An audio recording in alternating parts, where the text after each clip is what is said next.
am so fucking old. Oh my god, I did it again. I muted myself for the first 2 minutes of the goddamn stream. What the fuck? I just gave a beautiful intro. Hello, ladies and gentlemen. What's going on? I'm going to be a better host and learn how to use Voice Meter. But no, here I am, just boomering this shit up from the get-go.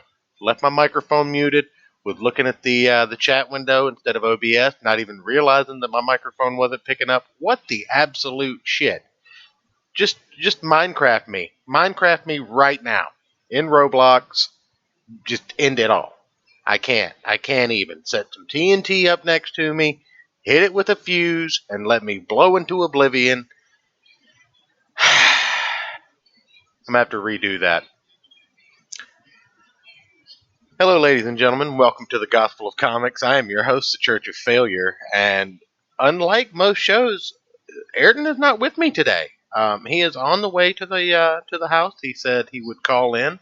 I'm going to try and steer that towards a break so that it won't interrupt you guys' listening pleasure. But if you were here with us on Monday, we're doing pretty much the same thing. We're gonna set up the broadcast. I'm gonna mute. I'm probably gonna forget I'm muted about 3 or 4 times, but we won't be talking over the broadcast. We will be in the chat, so if you have any questions, feel free to throw them in the chat. We'll be there interacting with you guys all night. So, with that said, and my little rant, I guess we'll go ahead and get started. Tonight we are listening to The Voice of Death, brought to you by Blue Coal. Speaking of which, I did change the layout and threw up the Blue Coal advertisement, so I hope you guys appreciate that. I will be trying to learn how to use Voice Meter so that we can boomer this up even harder next time, because I know you love it so much. But with that, we will start The Voice of Death.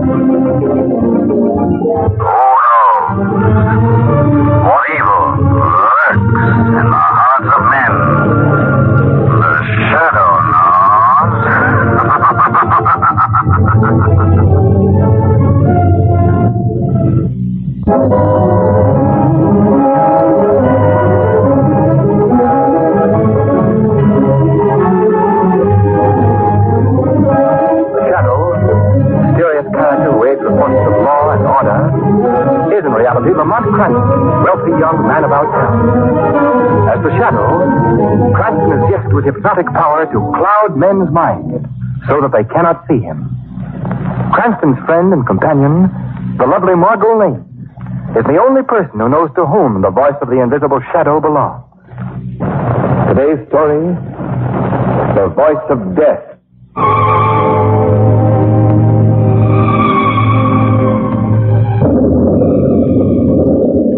Sam? Yes, Annie? You almost finished reading your paper? Yes, Annie. Time to go to bed, ain't it? Yes, Annie. Better make sure all the windows are shut. Sounds like a real mean storm coming up. Yes, Annie. Sam? Yes, Annie. Did you hear that? What? You hear it? Sounds just like little kittens. Yeah. Well, I wonder where they come from. Well, the poor things, outdoors on a night like this. Sam, will you go out and find them? Go on, will you? No, Annie, you don't. Just listen to them little critters. Ain't you got no heart, Sam? Oh, all right. Where's my raincoat? Well, here you are. I'll set up a little box for 'em by the fire. All right. Now, stop your crying, kittens. I'm coming. Just wait. I'll heat up a bit of milk, too. Do you see him, Sam? No, not yet. Here, kitty. Annie, Sam, what's wrong? What in the name of holy? Sam, what is it? Sam, what happened? Sam, blood. You're all covered with blood. Rose. Toma. Sam, how could kittens do... Sam. He's dead.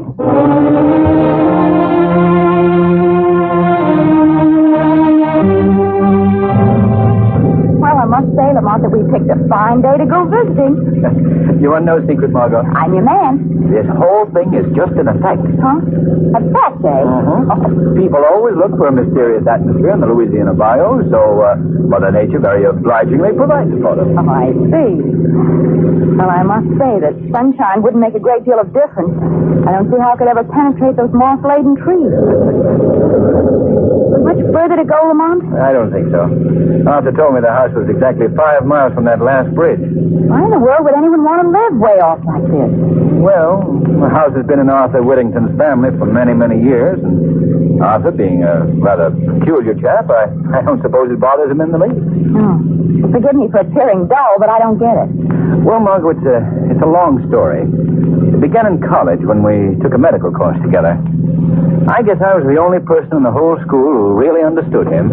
Well, why was that? Well, Arthur was a brilliant student, but he was also a highly sensitive lad, always imagining that people were making fun of him, laughing at him behind his back.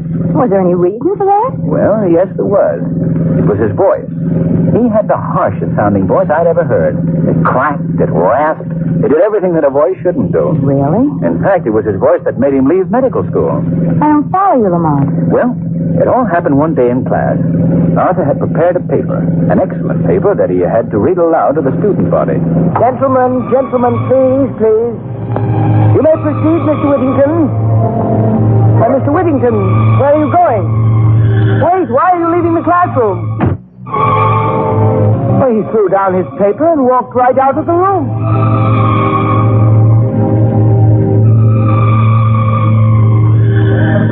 Oh, the poor boy. I've never heard of him since. But we've corresponded. And then, as you know, when he learned that we were down here in Louisiana fishing, he got in touch with me and invited us out to see him. Well, that goes a long way toward explaining his living out here so far from civilization. You know, he still must be sensitive about that horrible voice. Yes, I'm sure he is. But remember, we mustn't do anything to call attention to it. Oh, heavens, no, I wouldn't. Lamont, there's something right ahead on the road. Yes, Margaret, yes, I see it. This rain on the windshield is hard to... Wait. It's some sort of a fence. Well, it looks like we've reached the end of the line, and not a house in sight. Oh. And there seems to be a sign on it. We better get out and investigate. Button up that raincoat, Margot. Oh, don't worry. Yeah. It's getting so dark, you can hardly make the sign out. Here's your flashlight, Lamont. Oh, thank you. There we are. Yeah. Whittington Hall. Keep out. That's a nice welcome. Oh, I'm sure that doesn't mean that. Well, looks like we'll have to walk down this path to get to the house. I think I can just see it through the trees. Lamont, did you hear that? Yes. Sounds like little kittens. Oh, the poor things out in weather like this. I'm going to find them. They seem to be under that bush. Kitty, kitty, kitty, kitty. Margot, you'll get so climbing around in that underbrush. Well, I have them just... Margot! Come on, come here quickly. Margot, what in the name? Dog, giant dog. Get down, you. Get down. Get down. Run for it, Margot. This car will take care of it. Get down, you. Get out. There. They're running away. Margot, you all right? Yes, I guess so. They didn't hurt you? No, one of them ripped my coat, that's all. Lamont, I don't understand. They sounded like little kittens. Yes, I know. Oh, what do you make of it, Lamont? I don't know. But one thing is certain. We're going back to the car and get my revolver.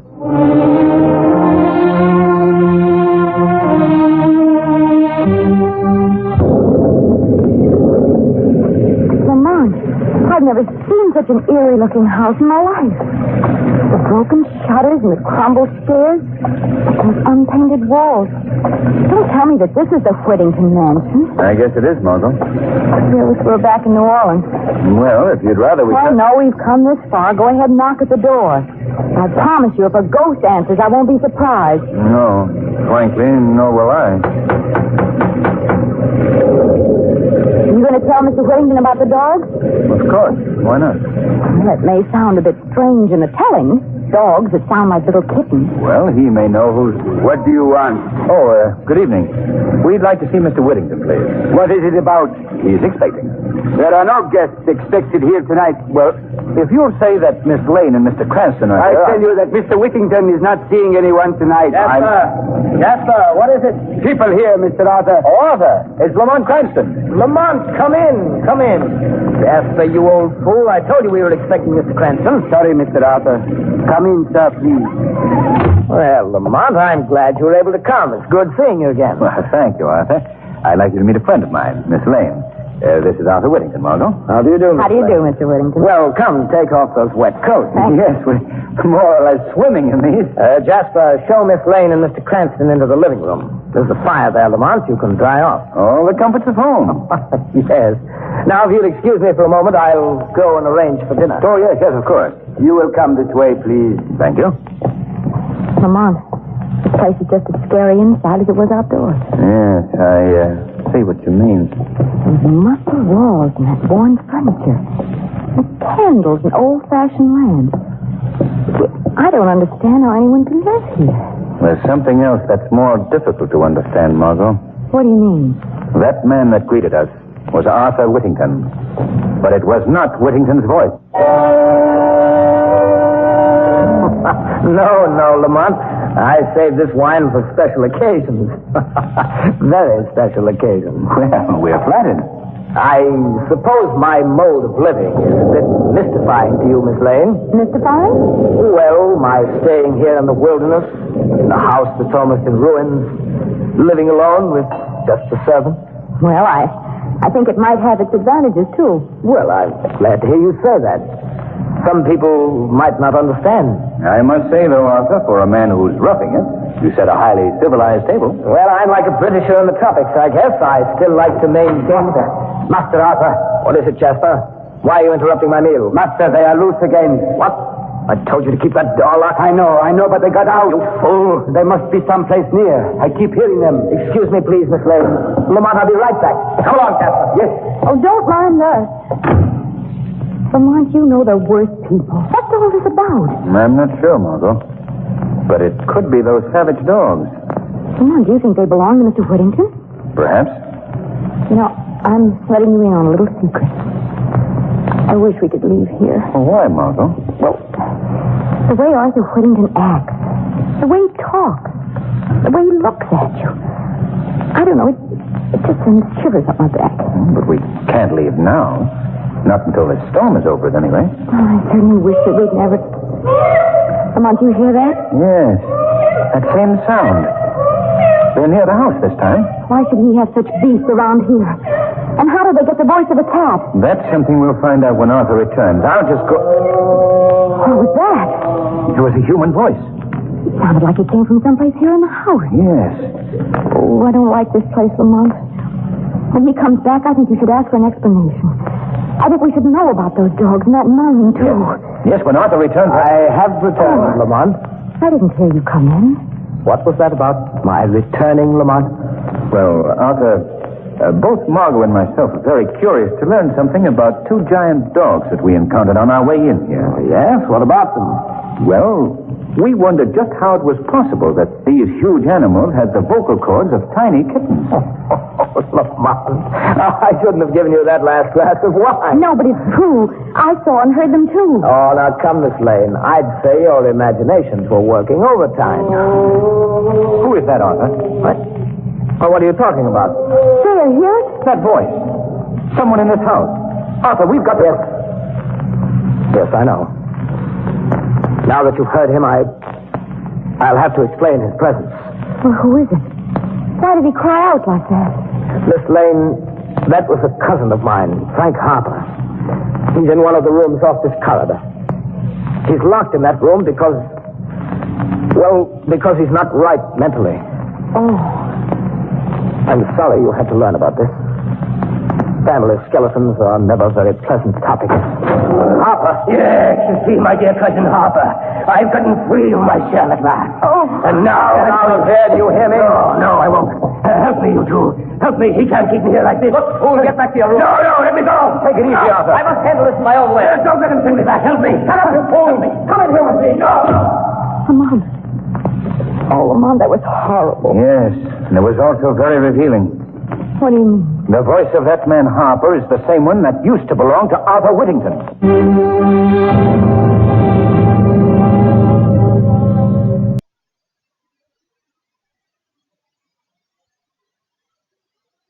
All right, so that's actually part one of The Voice of Death.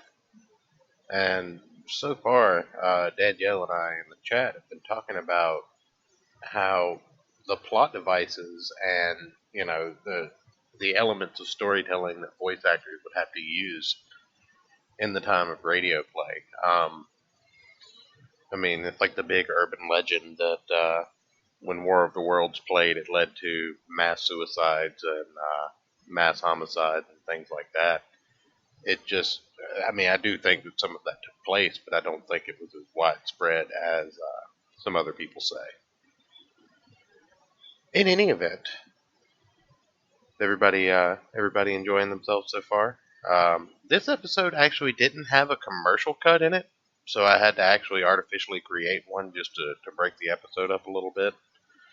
I think we all had the general idea of the plot outline. Somehow these two men have switched voices, probably through nefarious means of the one who is supposedly crazy and locked away. But only the Shadow will be able to figure this one out. So we'll get right back into it. If there's any problems with the audio, any questions, any comments, just let us know. I reserve the right to pause to address things, but unless something comes up, I will not interrupt your listening pleasures. Thanks, guys.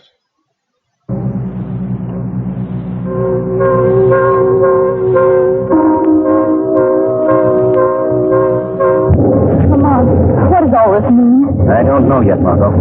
Some way, somehow, that poor creature that rushed in here has been given Whittington's voice. Listen, the animals again. Yes. They're part of this thing, too. This mix-up of voices. Oh, Lamont, I wish we could leave here right now. We can't go now, Margot. Not until we learn what's behind all this. Lamont, what's happening up there? Sounds as if Harper's being beaten. Come on, Margot. We're going to that room. What are you going to do? I want to talk to that boy. Quietly, Margot. We must get down the hall without Whittington hearing us. Oh, what is he doing to him? Quiet. The room is right down here. Are you going in there? Not yet. Not until Whittington leaves. I want to talk to the boy alone. Oh, perhaps I'd better wait in the living room. Well, If Whittington wants to know where you are, I can tell him that you've gone out to the car for something. very well, Margot. But please, Lamont, please don't be long. I won't. The answer to this mystery will be found very quickly by the Shadow.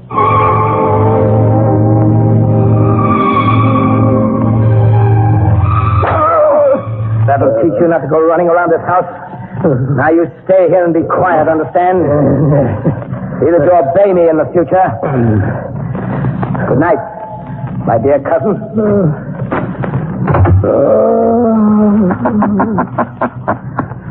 Harper. What was that? I've come here to help you, Mr. Harper. Hearing things. I'm hearing things again. No, you're not. Who speaks to me? I am called the Shadow. I see no one. I'm standing right here beside you. But you can't see me because I've used my hypnotic power to cloud your vision. I don't understand. Listen to me, Harper. I'm here to help you get out. But first, I must learn something from you. You'll help me? Yes. But tell me, why are you here? Why has your cousin kept you locked in this room? He's jealous of me. He always has been. How did he get you into this house? I came to visit. Just like that couple I saw in the dining room tonight. But I never got out. They never will either. Why do you say that? He will use them just as he used me. For his devilish work. Why was your cousin jealous of you? My voice.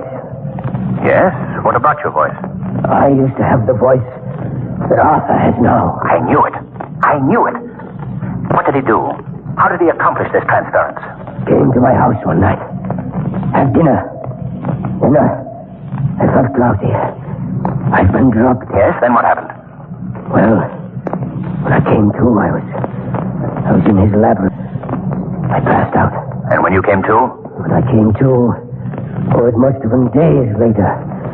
I had his voice, this horrible voice of his, and he had mine. And you've been kept prisoner here ever since? Yes, always in this cell. In this same cell. Even the dogs get out, those savage dogs that he gave the voices of little kittens. Oh, I see. That accounts for the dog. Well, I promise you this, Mr. Harper. You shall be free to leave this cell of yours after tonight.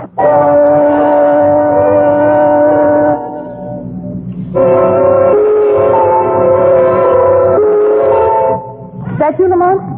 No? Oh. I'm sorry. Oh, Mr. Whittington. Where is Lamont? Well, he went out to the car for something. He should be right back.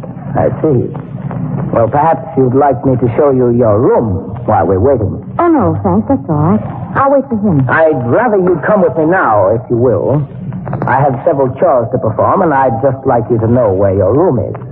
Oh, very well. Just down this hall, Miss Lane. Thank you. I think you'll be very interested in what I have to show you. This will be your room. Won't you step inside? All right. Is there a light that I can... What are you doing? I'm just making sure that no one will disturb us, Miss Lane. Why did you lock that door? You'll see. Now we'll put on this lamp. There. What's wrong? What is this place? This is my laboratory, Miss Lane. My workshop, where I conduct my experiments. Let me out of here and unlock that door at once. I'm sorry, but you're staying If you here. don't let me out, I'll call for help. Lamont will hear me. Why don't you call? Lamont! Lamont! Before you continue, Miss Lane, you might be interested to learn that these walls are completely soundproof. What are you doing? Why have you got me here?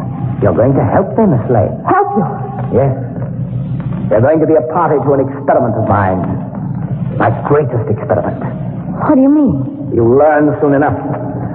First, I'm afraid I must strap you to this table. No! Don't keep away from me! Stop being such an obstinate fool. Don't do that! Stop pounding on that door. Let go of me! You come with me now. Oh! On this table. No, you can't do this! There you are. Let me go! Let me go! Now, a few straps to hold you securely. Don't let me loose! There we are. Oh!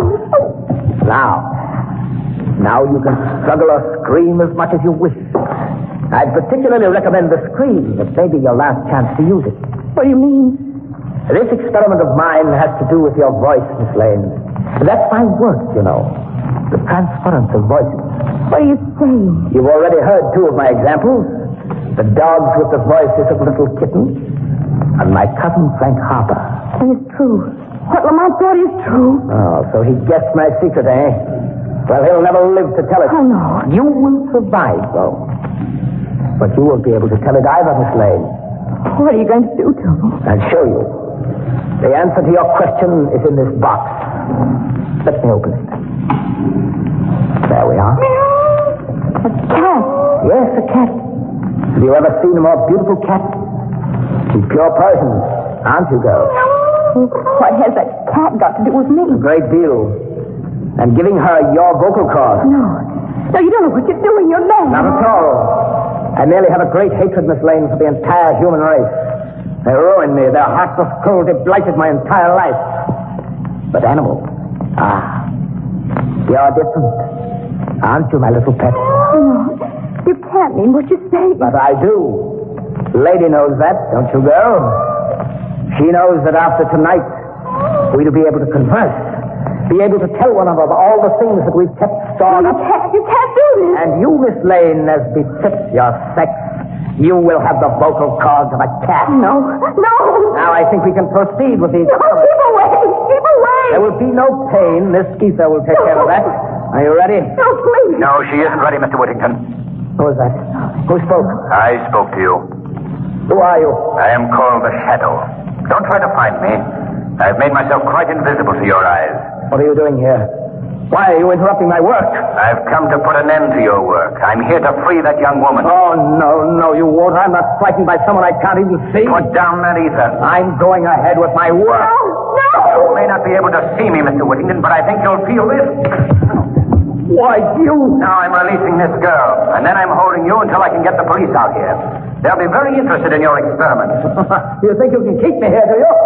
The light, put out the light. Now, Mr. Shadow, I am invisible too. And I'm getting out here right now. Stop it. He's going through those cases. Come back here, Whittington. Come and get this Shadow. Come on, Margot. He's not getting away. There he is, crossing the lawn. Evidently trying to get to our car. Look, those two figures running after Whittington. It's the dog, the giant dog. They're chasing him, Lamont. Oh, they're tearing to pieces. Whittington, look out! Oh, Lamont, they should do something for him. I'm concerned with doing something for you, Margot. Those animals will at you. Quick, back to the house. Oh, they're coming at us, Lamont. I'll never see. All right, you stand still, Margot. I'll take care of them.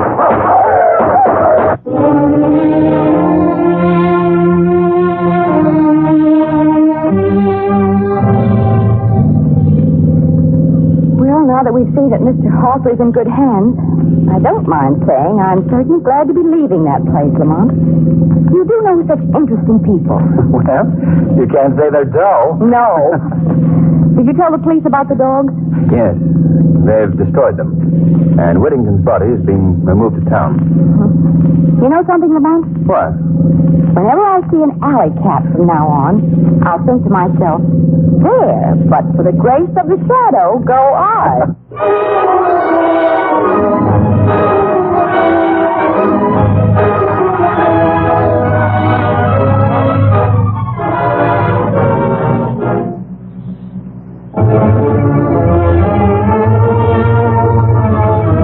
Weed of crime. There's bitter fruit. Crime does not pay. The Shadow knows.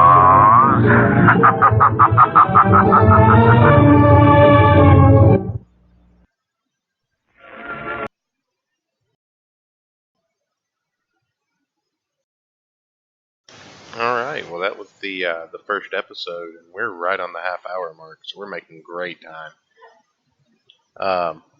Hopefully everybody's enjoying themselves, and I'm not fucking this up too terribly.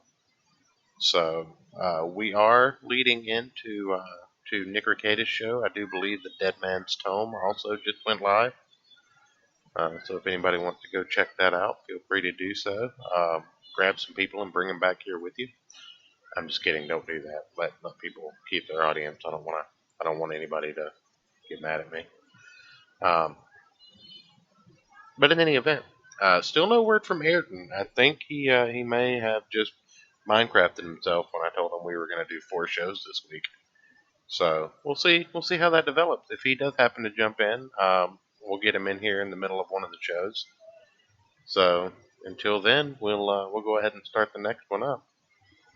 Episode 2 this evening is called The League of Terror.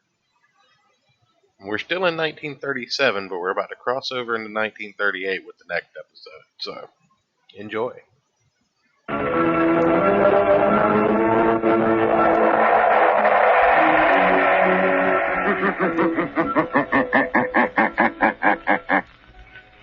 The Shadow knows.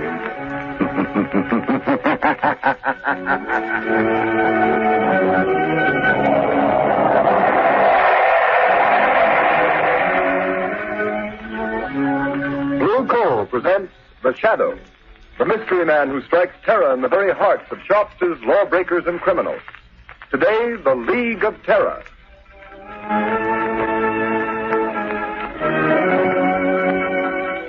Ladies and gentlemen, The Shadow's exciting adventure starts in just a moment. But first, I'd like to ask you homeowners a question. Do you want to cut down winter colds, protect your family's health during this dangerous winter season? Then burn Blue Coal for clean, safe, healthful heat all winter long. Blue Coal is Pennsylvania's finest anthracite, and its harmless blue coloring is your guarantee of better heat at less cost. So when it comes to fuel, insist on Blue Coal. Order it by name. Your nearest Blue Coal dealer will be glad to send you a trial ton. Phone him tomorrow.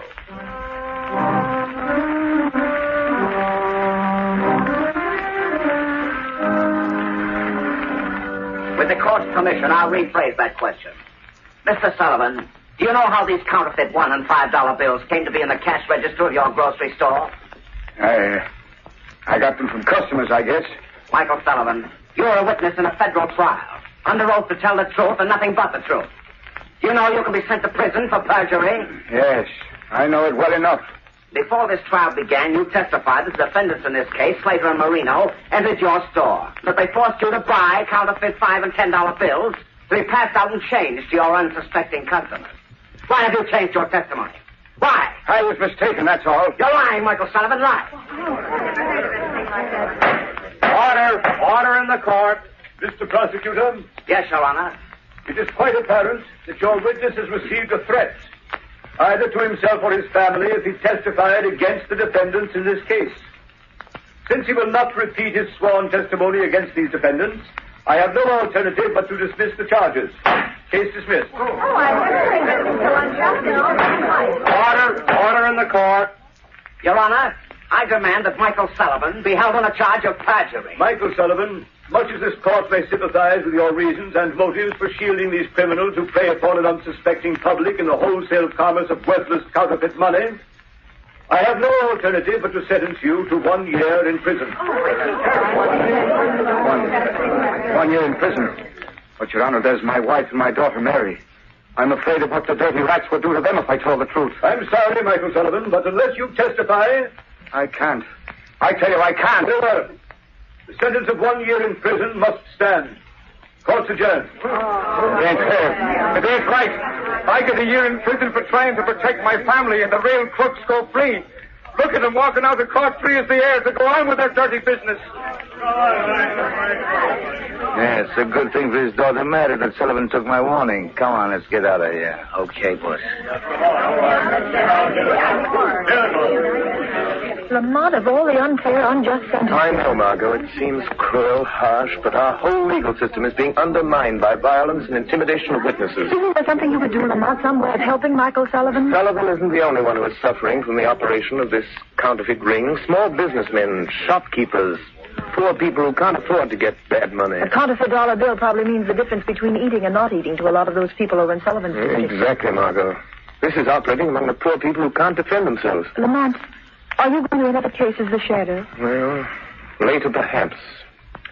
Right now, Margot, Lamont Cranston and Margot Lane can help by doing a little shopping in Michael Sullivan's grocery store.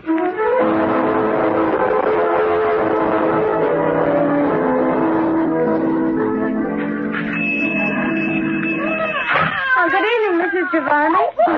Miss Sullivan. How's little Maria? Oh, she's sick.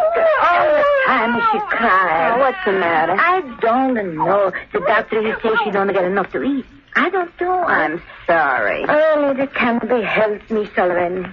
Oh, I'm mighty sorry they send your papa to jail because he won't talk now.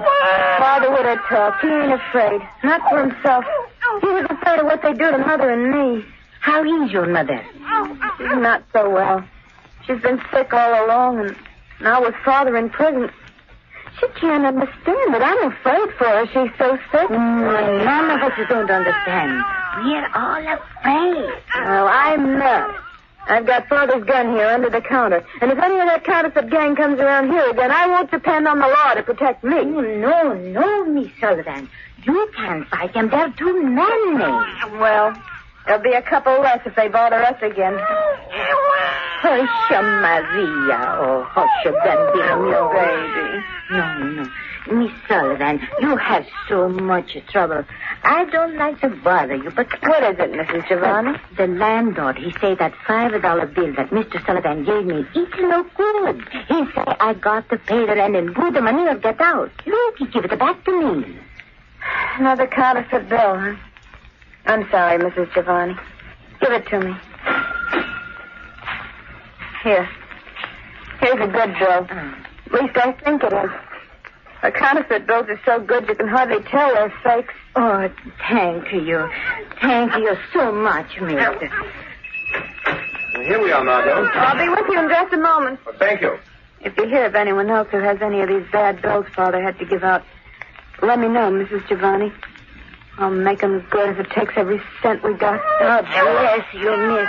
Well, goodbye. You be mighty careful, Miss Sullivan. I will, Mrs. Giovanni. Good night. Good evening. What do you want? I think a couple of cans of corn and string beans. And a loaf of bread. Yes, and some butter. You're strangers in this neighborhood? Yes, and get some peaches. Yes, 2 large cans of peaches. Strangers don't come way over here in this section to buy groceries. Who are you and what do you really want? Miss Sullivan, put away that gun. You're a courageous but a rather foolish young woman. Well, maybe so. But I got only myself to think of. I'm not like Dad, afraid because he had a family. Please, Miss Sullivan, we're not members of the counterfeit ring that's been terrorizing your father. How do I know that? If we were members of that ring, Miss Sullivan, you would have been shot long before you could get that gun. It's very obvious. Well, what do you want? For appearance's sake, in case this store is being watched, you'd better give us the groceries we ordered. All right.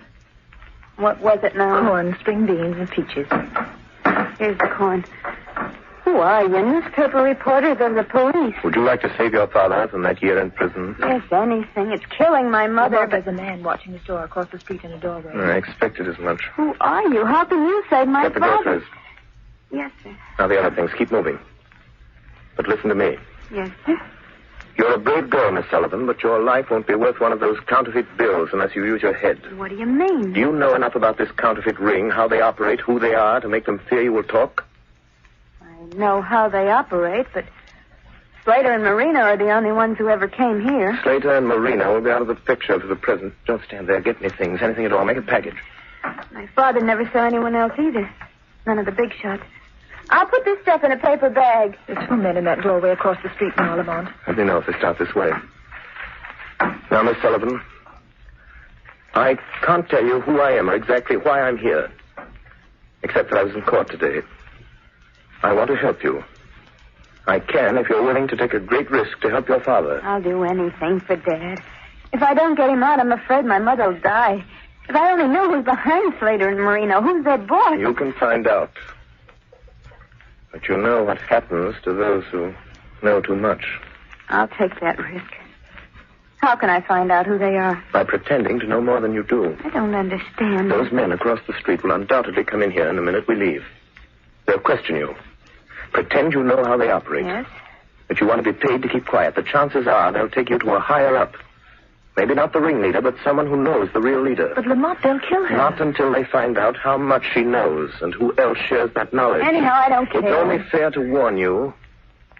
You're taking a desperate chance. What have I got to lose? They'll probably try to put me out of the way anyhow. The whole neighborhood knows how I feel about them. I said I'd kill them for what they'd done to my father if I ever found out who they were. Those men are starting this way. You've got to go, Miss Sullivan. Better think over what I've said before you Oh, act. no, I'll do it. My mind's made up. Come on, Margot. Lamont, aren't you letting that poor girl take a terrible risk? Margot, that girl was marked for death before we came here. What are we going to do? Look, Lamont, those men, they're going in the store. Margot, get a taxi and get out of this district. Be sure you're not followed. Go to my office and keep the shortwave radio tuned in on the band I always use. All right, Lamont. But won't you tell me what you're going to do? There's no time, Margot. I've got to see where they take her. From now on, the fate of Mary Sullivan is in the hands of the shadow.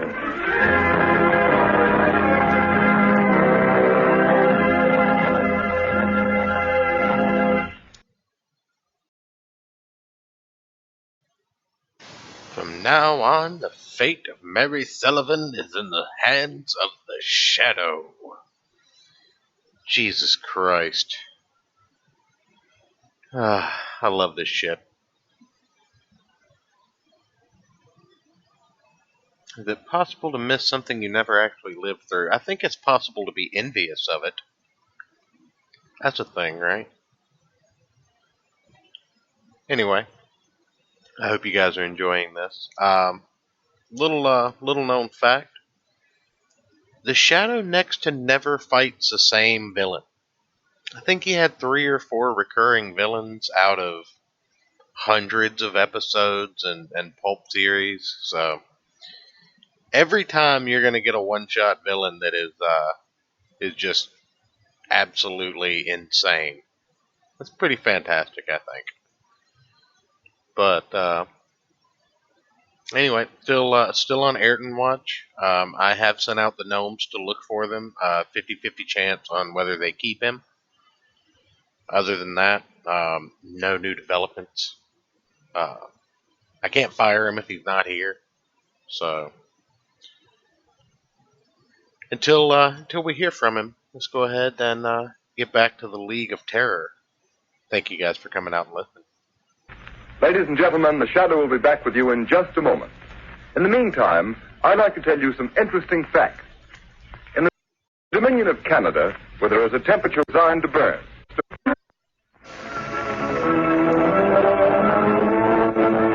can shed of the name.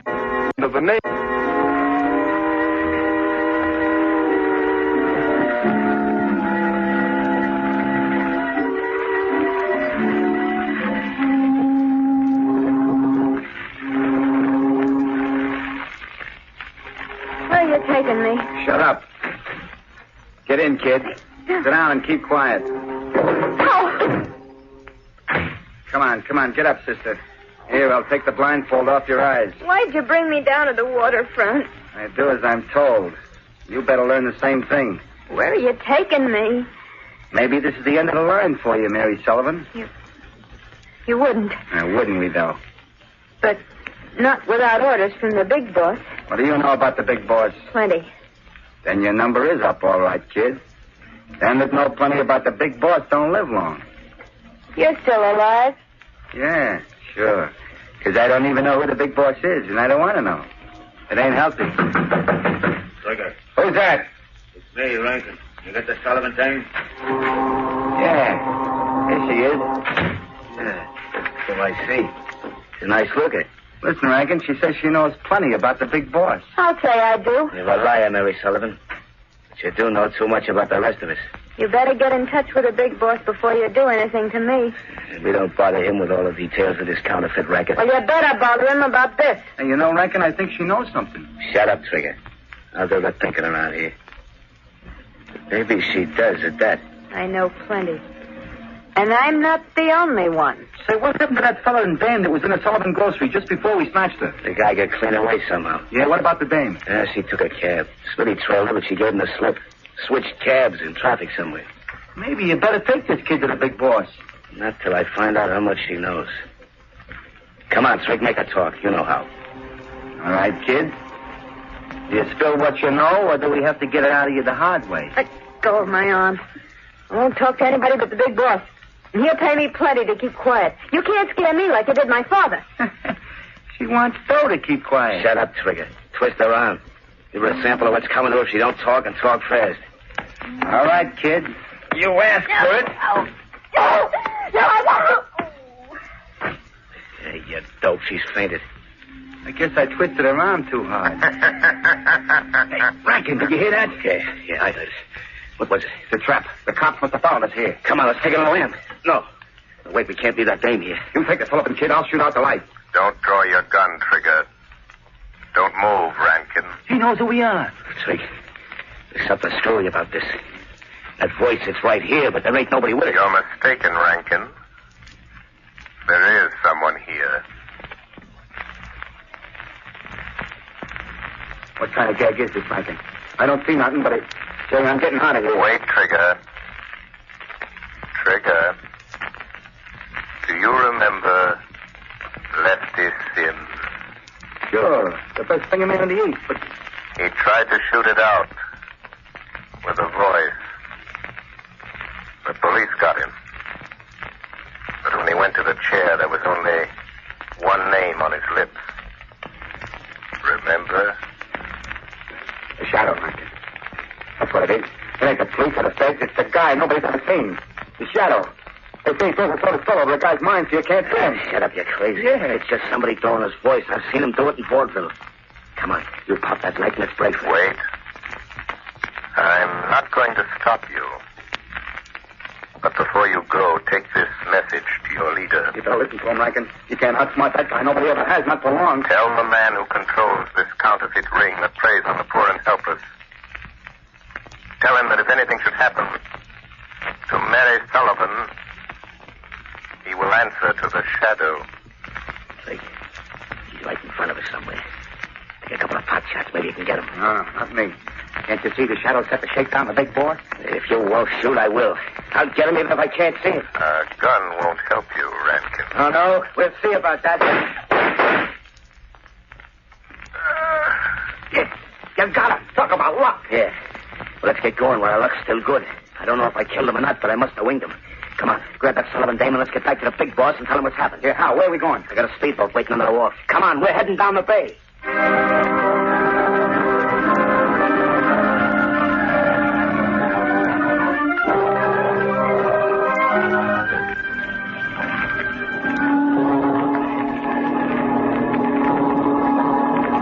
Hey, look.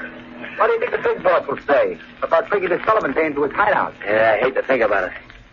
You're about to steer the boat. You watch that Sullivan dame. She ought to be coming too by now. Yeah, she's coming out of it. Hey, how much farther we got to go? Yeah, we're practically there. You see that yacht laying at anchor out there? Holy cow. You mean that's the big boss hideout? Yeah, Trig. You're finding out something you're liable to wish you never heard about, much less seen. Yeah? You mean that's the plant, huh? That's where all the phony dough's been coming from. You can catch on quick, don't you? Yeah. Yeah. That's the layout the feds and cops have been looking for months. Flashy, ain't she? All right, here we are. Get that Sullivan dame on her feet. Yeah, okay. But how about me staying in the speedboat? Nothing doing. You're coming aboard and tell the big boss what you know about this shadow. Nobody knows much about You it. better spill what you do know and spill it fast, Trig. The big boss is the head of this racket because he can think faster than you can shoot. He gets the idea you learn the shakedown, you're as good as dead. I ain't pulling no double cross. I swear I ain't like Shut that. up and bring that dame aboard. Boss knows how to handle her kind. And watch your step or you'll get what's coming to her. Okay. Come on, sister, come on. Before the night's over, I got a hunch you and me are going to wish we'd never seen this ritzy cub.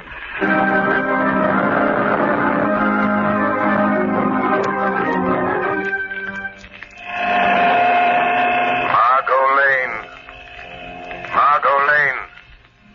Listen carefully. Act quickly. The life of the Sullivan girl depends upon it. Telephone Police Commissioner Weston. Have him notify the harbor patrol boats that they will find the leader of the counterfeit ring on board the large yacht anchored off Diamond Point. Hurry.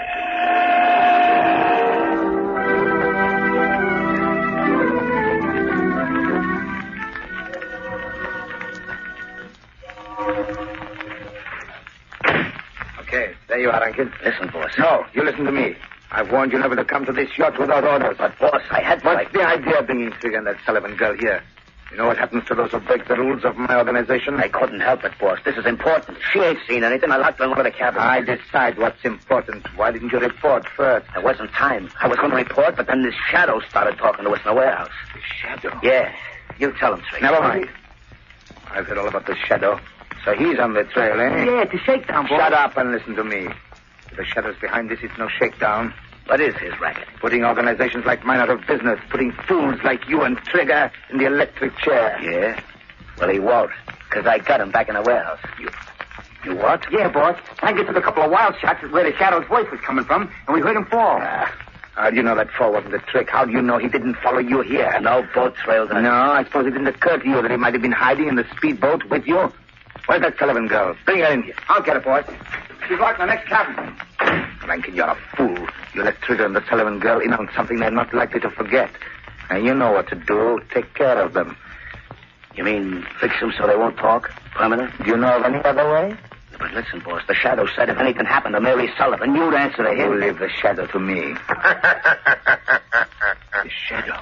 He ain't dead. I didn't kill him. That is a reasonable assumption, Rankin. Boss, he's here in this cabin. I see my presence is accepted without question. Even though you can't see me. Rankin, shoot, you fool, shoot. Yes. Try again, Rankin. All right, Shadow. Maybe I won't miss this time. Hey, Rankin, what's up? Rankin. Try again. The door. He's getting out. First Trigger. Shoot, Rankin, shoot. Get out of the way, Trigger. Rankin, you rat. You double-crossing rat. Fill me full of lead, will you? Rub me out because I seen too much, will you? Don't, Trig. Put down that gun. I wasn't shooting at you. It was the shadow. He was here just a minute ago. I don't care about the shadow. All I know is I got a load of lead in me, your lead, and I'm gonna... Don't shoot. Not bad, Draken. Too bad. Couldn't have polished me off like I did him.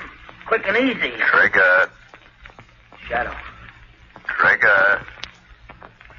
That man there, the big boss, ordered Rankin to kill you.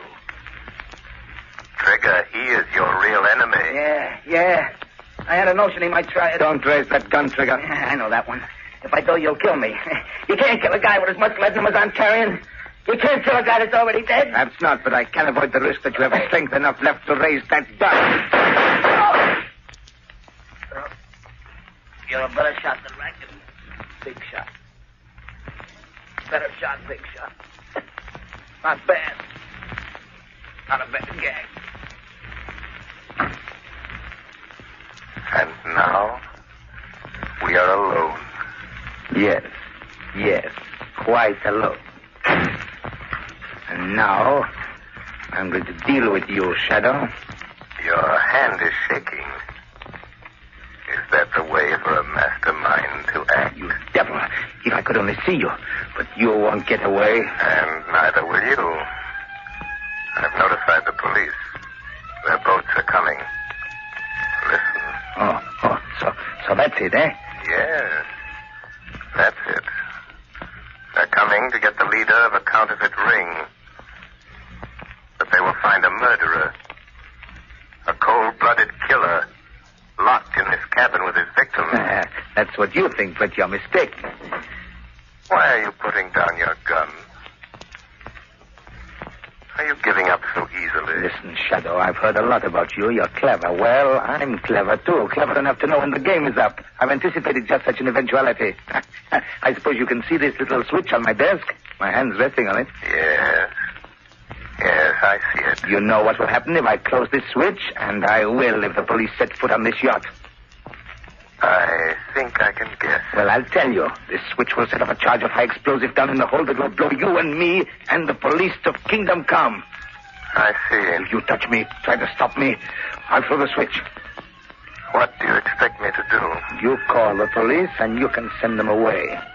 What makes you think I will? If you don't get rid of them, I'll throw this switch. What have I got to lose? Well, there they are. What about it? Think fast. Will you send them away? So you think I'm bluffing, eh, Shadow? No. No, you're not bluffing. I have no doubt there is high explosive in the hold of this ship. But I wonder if you have nerve enough to throw that switch. I wonder. If I, Shadow, you had your chance and you wouldn't take it. No, I'll show you. I'll throw the switch. It didn't work. It didn't explode. No, it didn't explode. The switch doesn't work because I've cut the wires. See where they run along the wall. You devil. I'll get you. They may get me now, but I'll get you. You'll never take me alive. Get him out of here. Go on, get him out. I guess it's the man we're after, Commissioner. All right, you, come on, get going. Yes, Commissioner Weston, that is your man. That is the leader of the counterfeit ring you've hunted so long. You win, Shadow. The Shadow. I might have known. I had a hunch it was you again when the mysterious call came through. Commissioner Weston, there's a girl in the next cabin. She says she isn't a member of the gang. She is Mary Sullivan, daughter of Michael Sullivan. Convicted of perjury in the counterfeit trial. Sullivan's daughter? Yes. She risked her life to find these men. Reward her by getting her father out of prison. He'll be freed in the morning. You have my word on that. It looks like you're due a reward for this night's work, Shadow.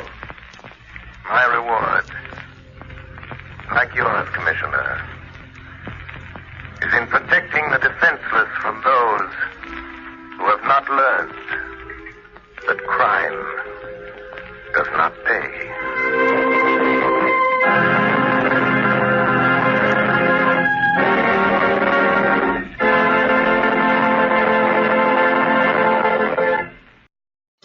I mean, I know that's a meme that crime doesn't pay, but let's be real here. when the mafia was running around, man, crime paid. Crime paid really well until you got caught. So, I mean, not an advocation to go do crime, but it was well paying back in the 40s. So they had to really dissuade you from going to do crime because crime was, it paid really well. Okay, now that I've gotten that out of my system, the search for the co-host continues. It looks like he may not make it in tonight, so I do apologize for advertising that Ayrton would be here for me to fire, and it seems that he's, not going to make it in, so the joke's actually on me.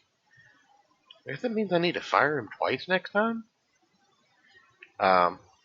Who knows? But I did just look into a show that Donka put in the chat, X-1. Looks like there's a couple hundred episodes of it, or at least over 100 episodes of it. However, I'm going to have to do a little digging and make sure that they're at least close enough to falling into public domain that I can play them without getting struck. But we'll see. If I can, I will. Looks like they tried to put it on a podcast in 2007, and nobody kept up with it. So they put on like 14 episodes and then just stopped doing it. So we've already got them beat on that at least. In any event, twice is a necessity, Danielle. I'll definitely agree there. Next episode is called Sabotage. Sorry for blowing into the mic there. And we will go ahead and start that right now.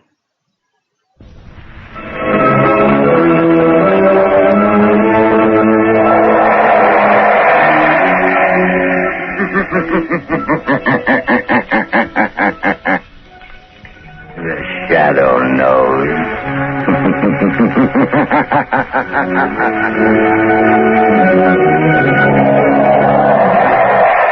Blue Coal presents The Shadow, the mystery man who strikes terror into the very hearts of shopsters, lawbreakers, and criminals. Today's story, Sabotage. Today's exciting adventure with The Shadow starts in just a moment. But first, I'd like to say a few words about health. Over 50% of all family colds can be traced to uneven heat or overheating in the home. So protect your family's health by burning Blue Coal, America's finest anthracite. Then you'll be sure of steady, lasting, healthful heat at less cost. The next time you order fuel, ask for Blue Coal by name. You don't have to get a full supply. Your nearest Blue Coal dealer will be glad to send you a trial ton. Phone him tomorrow.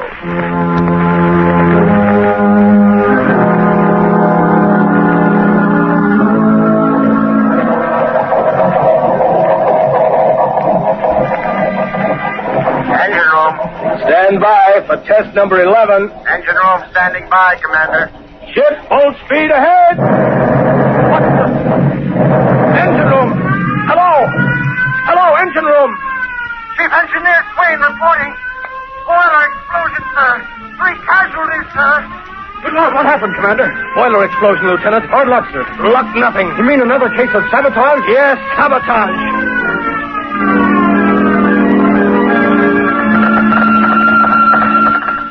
Submarine L-21 calling submarine base. Submarine L-21 calling submarine base. Submarine base answering L-21. Go ahead, L-21. Submarine L-21 in distress. Submarine L-21 down off Diamond Head. Cannot rise. Emergency. Emergency. Pump damage. Looks like sabotage. Looks like sabotage.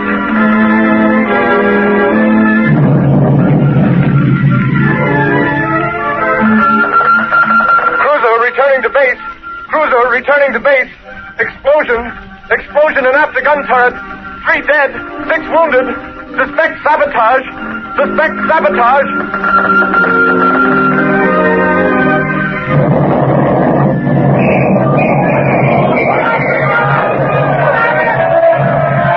Good Lord. Hello. Sentry post number 4 reporting. Explosion and fire. Explosion and fire in destroyer dry dock. Stag Island Shipyard! Stag Island Shipyard!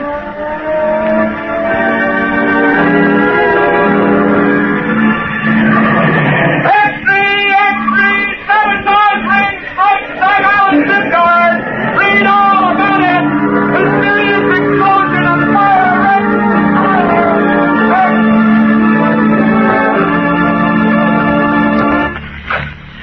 Hey, fellas, here's Admiral Keeley now. Well, what are the findings of the board, Admiral? Yeah, Admiral, what's the dope on this sabotage ring? Gentlemen, the board has authorized me to make this statement to the press. Let's have it, Admiral. Yeah, let's have the lowdown, Admiral. Our inquiry indicates that all ships affected by recent acts of sabotage have all been built, reconditioned, or repaired in the Sag Island yard. Sag Island, eh? Yes.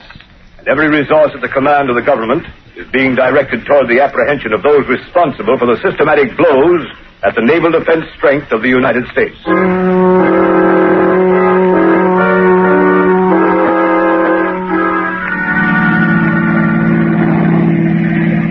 Lamont Cranston, would you mind telling me where you've been for the past 5 days? I was nearly frantic until I got your call asking me to meet you.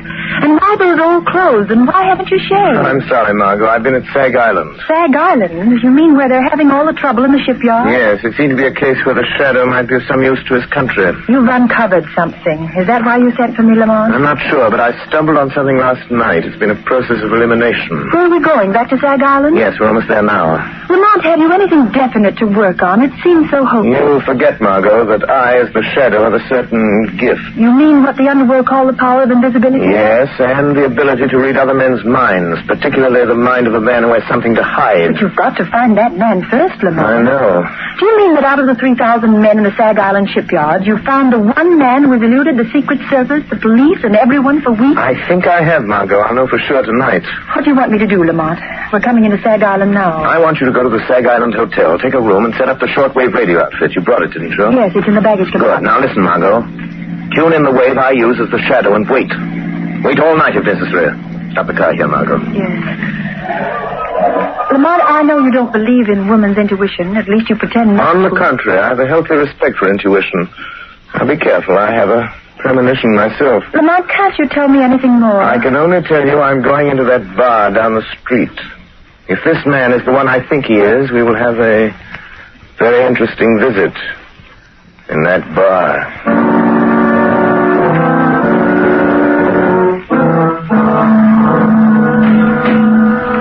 Bartender, set him up again. Yeah, one more round. I'm doing, boys. Closing time. All right. Come on, Jake. Okay. Good night. Come on, Bill. Let's go. Good night, boys. Good night.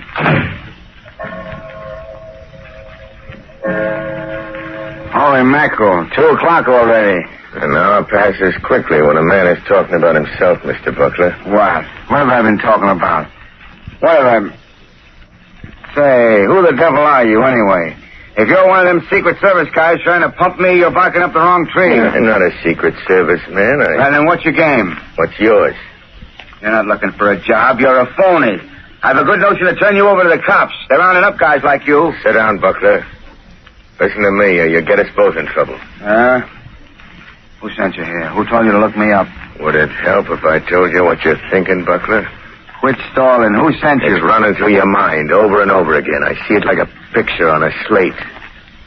You're thinking, did Arnheim send him? Did Arnheim send him? You're a liar. I never mentioned Arnheim's name. Never heard of him. Then why are you thinking of a name you never heard? Don't be a fool, Buckler. I know. What do you know? What did he send you for? What's wrong? Why didn't he... Yes. Nothing. Quit staring at me like that, or I... You were going to say, why didn't Arnheim tell me himself? Suppose we go ask him. No, he don't want anybody to know. If you're in on this, you ought to know that. Listen, you. I don't know how much you know or how much... Hey, you two, it's past closing time. Come on, I'll clear out. Tomorrow's another day. My friend and I were just leaving. Yeah? But you'll have to go out to the alley. I locked up the front door, and I ain't unlocking it again. Come along, Buckler. We can finish our talk on the way. On the way to where? Come along, I'll show you. All right. We can cut through the alley. We can talk on the way. Yes, we can talk. After you, Buckler. Okay, come on. Hey, come on, what's the idea? We're going down the dark alley, ain't we? Hey, you, cut the comedy and come on. Your companion has left you, Mr. Buckler. He saw your hand slip into that pocket where you carry a blackjack. He saw the picture in your mind. And knowing you meant to crush his skull, he asked me to take his place. What is this, a frame-up? Who was that guy? Who are you? Steve Buckler, you're a traitor. You're selling your birthright, your honor, your country's safety for money you'll never live to collect. How do you know all that? Who are you, anyway? This is your first excursion in crime, isn't it, Buckler? What difference does that make? Who are you? What do you want? If you had any contact with the underworld, you wouldn't have to ask who I am. Have you ever heard of the Shadow, Steve Buckler? The Shadow. So that's it. That's who you are. The man who can hide anywhere that no one has ever seen. Yes, Buckler. The man no one has ever seen. Don't move. Shall I tell you what you're thinking? I see the picture inside your head. You're thinking you'd kill me if you could only see me. You're like that other guy. You can tell what I'm thinking. All right, you got me dead to rights. What do you want me to do? Stop taking orders from Arnheim. Is that all? You mean you're not going to turn me over to the Secret Service? No. No, I'm going to give you one more chance, Steve Buckler. One last chance.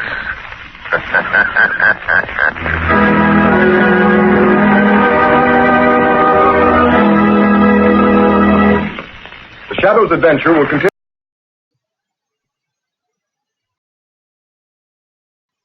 Ladies and gentlemen, I think we found Ayrton. I'm not sure yet. I'm still confirming, but I do believe he has been located once and for all. He apparently was doing some. Oh, fire him 3 times. Good Lord, that's just brutal.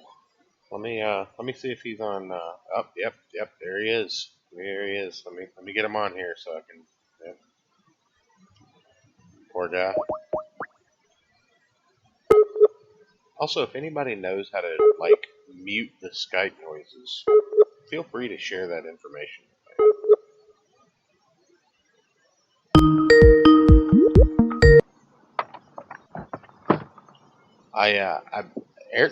Ayrton, are you there? Yes, I am. The gnomes reported in and said that they found you. Yeah, I know. I got discovered somehow. Yeah. Well, I sent them out looking for you an hour ago. Well, they walk slowly. They have small legs. I heard they stopped and got drunk first. That makes sense.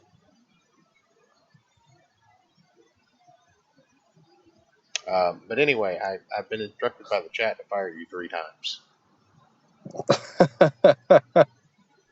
I figure we have two breaks and an outro, so I'll fire you now. Okay. And then I'll fire you in the middle of the last episode, and then I'll fire you at the end of the show.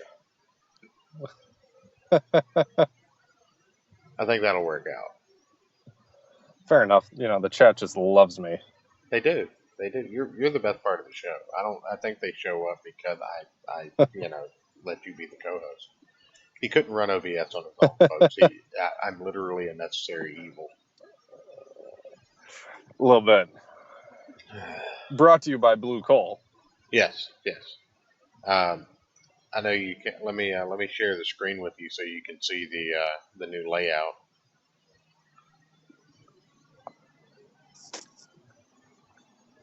Should be up. Is it not? Yep, there it is.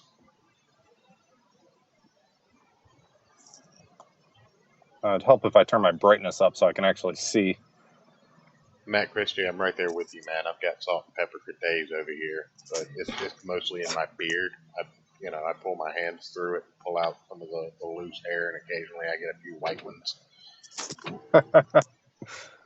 Oh, fantastic. Yeah. I like it. Yeah, Blue Coal. Right there. Fantastic. I thought it was fitting, and it opens up both of our profile pictures and names. Because, if you don't know who we are by now, we're going to shove it down your throat till you do. Like good host. Of course. Wait till we start selling t-shirts, Yeah, y'all. loosen up your gag reflexes, folks. We're coming. God damn it. I might have to fire you again for that one right there, but now that you guys have have gotten a load of that. Let's continue back to the shadow. I can make Ayrton mute himself again, but we're gonna start back in on the shadow sabotage. Let's see here. And here we go.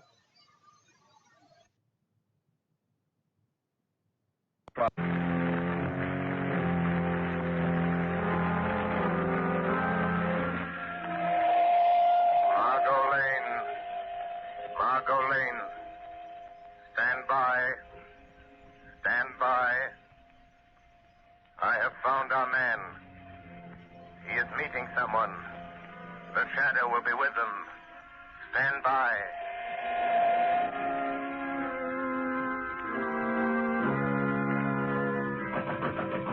Who's there? Who's there? It's Rigo. Let me in, Butler. Oh, okay. Where's Arnheim? Why didn't he come? What makes you think he'd be fool enough to come here just because you sent word you're in trouble? I've got to see him. I've got to talk to him, Rigo. What's the matter with you? The Secret Service men been asking you questions again? No, they don't suspect anything. But somebody else is after us. Somebody knows Arnheim is back of all this sabotage. Well, who is it? Come on, Buckler, out with it. Let go of me, I'll tell you. It's the Shadow. The Shadow. Don't give me that. It's the truth. That's why I phoned Arnheim. I got to have the money you promised me. I got to get away from here. Listen, you fool. How did the Shadow get wise to you? How much does he know? I'm not sure, Ivan. How did he find out unless you told him? I didn't tell him. But he can read your mind. Listen, you got to take me to Arnheim. I got to get away. How did you get away from the Shadow? He let me go. Said he was giving me one last chance. You're lying, Buckler. People don't get away from the Shadow. He doesn't let them go unless they're working for him. Listen, if you're trying to pull a double cross on Arnheim, you'll never live to tell it. I'm telling you the truth, Rigo. You got to believe me. All right. Maybe you are. But it just happens we've got another job for you that'll prove whether you're on the level with Arnheim or not. I can't do anything more. The Shadow knows I'm responsible for all those accidents. He'll find me. You can't hide from anybody like that. He'll find you dead if you don't do as you're told. Besides, Buckley, you'd like to get that $50,000 Arnheim promised you, wouldn't you? I've done more than he asked already. I've earned that $50,000 a dozen times over. Maybe you have. But you don't get it unless you carry out Arnheim's orders. Well, this is the last. It'll be easy for you. And it won't take you long. I'll wait for you. Take you to Arnheim's place. He'll pay you off and you can be on your way. What about it, Buckler? What does he want this time? It's that battle cruiser that's going out on a trial run in the morning. It's too late to tamper with anything now, Rigo. So what? You're turbine inspector. You're scheduled to go along. We know that. But how? What can I do? It's too late, I tell you. I'll show you what you're going to do. You see this metal tube? Yeah. What do you want me to do with it? You're going aboard the cruiser and plant that inside some piece of machinery. Some place where it'll get smashed when the engines start. What's in the tube? Oh, nothing much. Just enough nitroglycerin to tear the turbines out of that cruiser. No, I won't do it. It'd kill every man in the engine room. It won't be the first time, Buckler. I couldn't carry that thing into the yard. They're searching everybody, Rigo. Quit stalling, will you? We know they don't search inspectors. That's why you've been so useful. All right. Suppose I can get it in the machinery. Get off the ship before she sails. How do I know Arnheim will keep his word? Pay me off and let me get away. I didn't come here to bargain with you, Buckler. All I know is Arnheim told me to bring you back after you'd carried out his orders. All right. I'll do it. But this is the last time. Give me that tube. Now you're talking. But look out for that stuff. It's touchy. Well, come on. What are you waiting for? You better go first. Nothing doing. I'm making sure you get to the yard. That cruiser sails with the flood tide. And don't try anything because I'll be waiting for you in my car when you come out. Well, come on.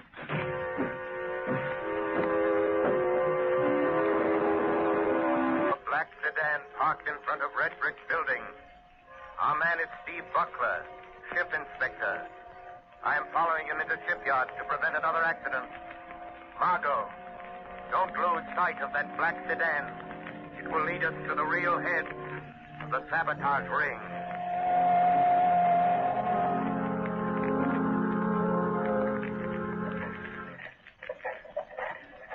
Morning, Mr. Butler. Oh, morning, Lieutenant. Giving the turbines a bit of final inspection before we start on the trial run? Yeah, I thought I'd have a look around. Go right ahead. I have to check the gauges.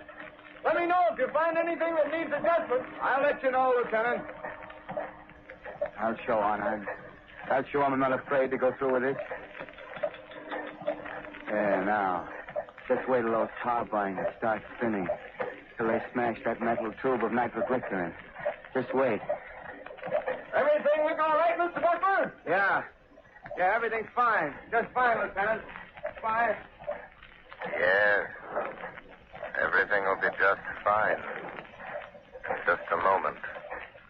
As soon as I have removed this tube of nitroglycerin that Buckler put in the turbine.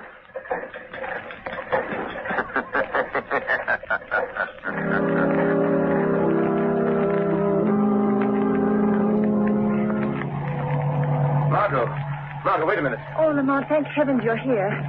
There goes that black sedan. Buckler and a man named Rigo. Follow them and don't get too close. What happened in the shipyard? Buckler tried to carry out another sabotage job for a man named Arnheim. He's the man we want. Did you stop Buckler? Yes, but he doesn't know it.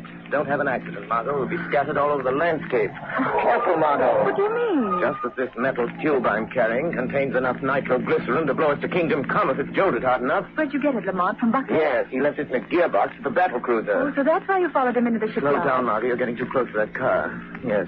I had to stop that murderous scheme, even if it meant losing track of Buckler and Rigo. But do you think they'll lead us to this man who seems to be behind all this, Arnheim? I'm sure of it. Look, Lamont, they're turning in that big estate. Quick, Margot. Pull up the road and stop. Yes. Lamont, look at the sign. Redland Sanitarium. This doesn't look like a place where Arnheim would have his headquarters. That's probably why he selected it. Well, Margot, this is it. Lamont, you're not going in there alone. Yes, the Shadow is going to return this little metal instrument of death to Dr. Arnheim in person. Doctor? Yes, just look at that sign, Margot. Redland Sanitarium, Dr. Felix Arnheim, resident physician. Oh, please don't go in there alone, Lamont.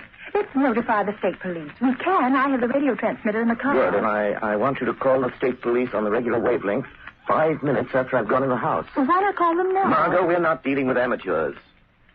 They're undoubtedly prepared against police raids. If the police blunder in there, they'll only find an empty house. I've got to go in there alone. Don't take that nitroglycerin with you, Lamont. Well, Margot, I must. This tube of concentrated death is an important part of my plan to hold those men in that house until the police break in. Oh, don't, Lamont. You said you had a premonition, remember? Don't, Margot, worry. Call the police, and in 5 minutes, which is in the lap of the gods. And in the hands of the shadow.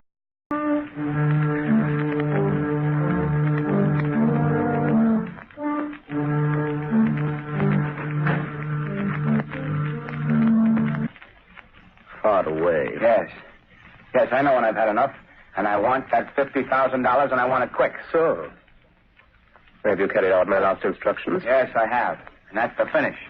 Pay me off and let me get away from here. I'm afraid we must wait until we are sure of the success of your latest venture in sabotage, Mr. Butler. Listen, Arnheim. Finding that nitroglycerin on the cruiser will be traced to me an hour after the explosion. Every Secret Service agent in this country will be after me. We will see that they do not find you. I'll see to that myself. Listen, you'll give me that $50,000 and let me get out of here now, or I'll... Oh, what? Tell Rigo not to shoot.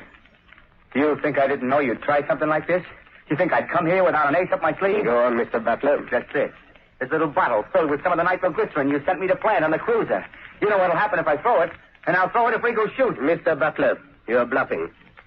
That metal tube was sealed and could not be opened. You're crazy. I opened it. Poured a little out of it. Rigo, I think Mr. Butler has served us long enough. He wants to go far away. I think we should help him. No. Don't. I've done everything you wanted. You can't kill me. You'll be caught. Mr. Butler, this is a sanitarium. Many persons have died here. It is quite useful. The police think nothing of one death, more or less. Are you sure there's no nitro in that bottle, Doctor? Quite sure. I think now, Mr. Rigo. No, don't.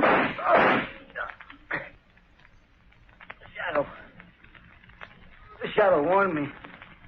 I should have listened. Listen, Mrs. Shadow. Very good, Mr. Rigo. This American man of mystery, the Shadow, he interests me. You told me something over the telephone. Yes, he got to Buckler last night. Makes himself invisible. As I told you over the phone, I think we'd better get out of the country for a while. Because of this Shadow? He's just a man using hypnotic forces that affect men's minds. Well, maybe, but once he gets on your trail, there's no shaking him off. But I know something about such forces. He can appear in a room without being seen. How does he do it? Some call it the powers of angels or devils. But it's the art of mesmerism. Hypnotic suggestion is very old. And certain men of modern science have developed it amazingly. Well, no matter how he does it, I don't want to meet this shadow. In that case, Mr. Rigo, will you be so kind as to remove that body? I dislike the presence of the dead. All right, I'll take care of it. I'll be in the cellar if you need me. I shall not need you. Hey, what's funny, Doc? What are you grinning about? I am looking forward to a conversation I'm going to have. Somebody coming here? Not exactly. Don't concern yourself, Mr. Rigo. This is something beyond your comprehension. Okay. I'll be on tap if you need me. What are you waiting for, Shadow? Why don't you speak? How long have you known I was in this room, Doctor? For quite some minutes, Shadow. While I'm not a master of your art of invisibility, my mind is sensitive to such a forceful concentration as you exert to cloak your presence. I see.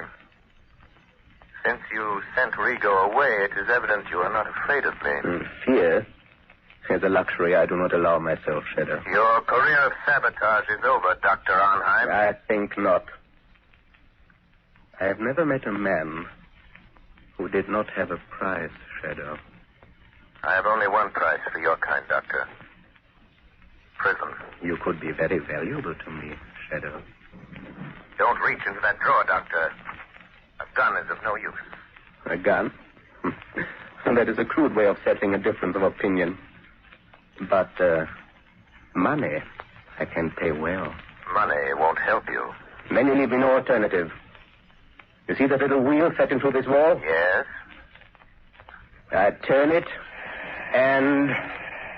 Gas. Yes, Shadow, gas. The room is airtight. Has served me well on other occasions, Shadow. You can't get out. The door is locked on the outside. What good will it do you to kill me if you also die? I'm not going to kill you or myself with this gas. What then? Just enough gas will be liberated to numb your powers of concentration. Enough to destroy your ability to remain invisible. You can't resist it, Shadow.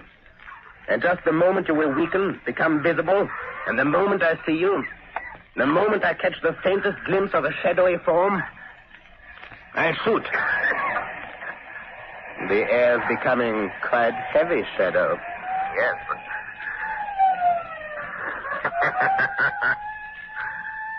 Listen, Dr. Arnheim. The police are closing in, Doctor. So, you don't trust your own powers. You had to have the police to help you. In a few minutes, the place will be surrounded. That is all the time I need. You will become visible. I shall kill you. And then... And then? I'll take the police a little while to break into this room. When they do, they will find a dead Shadow. But I shall not be here. This door behind me leads to a passageway which leads to a bay. The speedboat awaits me there. I know about the speedboat, Dr. Arnheim. You see? The gas is doing its work. You're weakening. Your power of invisibility is losing its... What is it, Rigo? Doctor, take the police. The passageway. The speedboat is ready. We can make it. Hey, what are you doing with that gas? What's the idea? Wait, Rigo. The Shadow. He is here in this room. In just a moment, he will become visible. But you haven't time to wait. The police are already in the house. Don't try to escape in that speedboat. I have turned it into a death trap, Dr. Arnheim. Oh, come, quicker. It'll be too late. Wait, Dr. Arnheim. Death is waiting for you in that speedboat. A violent death of your own making. No, you can't bluff me. Don't listen to him, Doctor. Hurry. All right. But remember, Shadow, we shall meet again. I'm afraid not, my friend.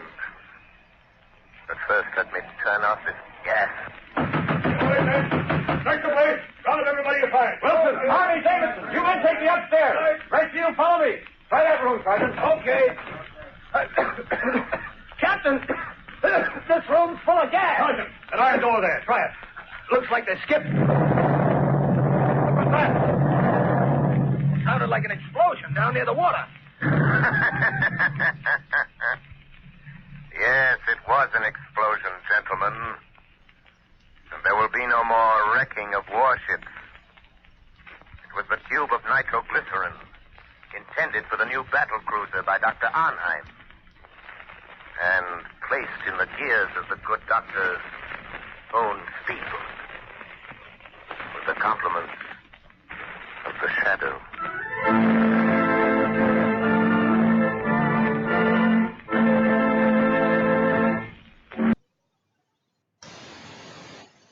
So that's where they put the nitroglycerin. Jesus Christ. Did Ayrton get kidnapped again? What? You're muted, Ayrton, if you're trying to talk.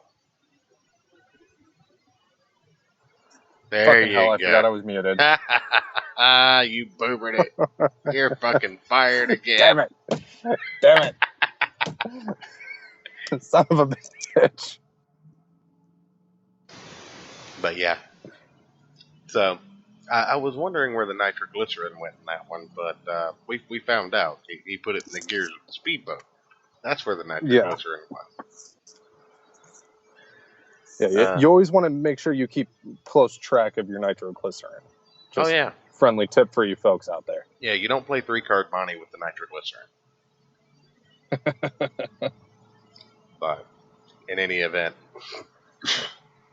we have our last episode of the evening coming up. And hold on, make sure you always know where your blue coal is too. Mm-hmm. The world's finest anthracite.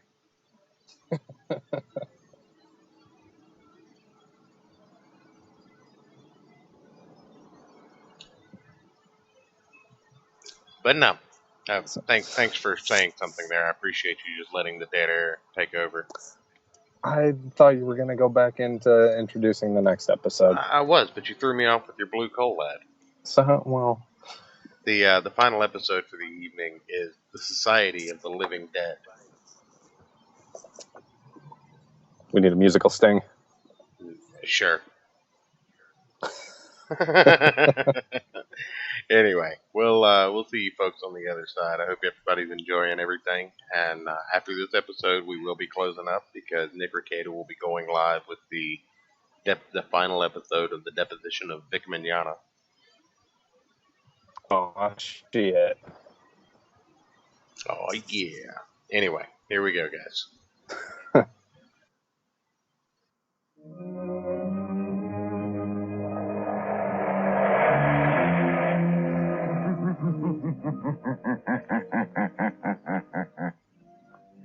The Shadow knows.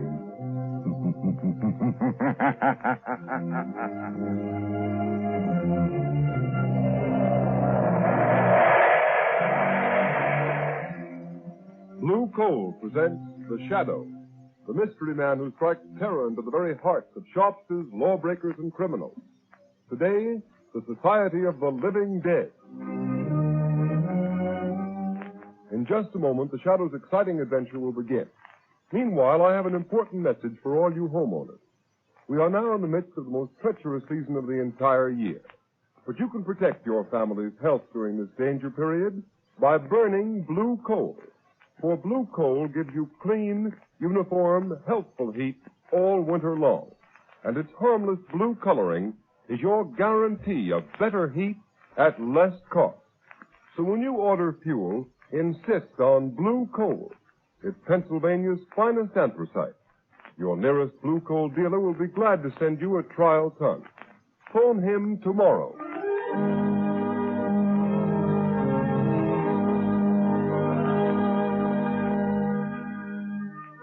Hello.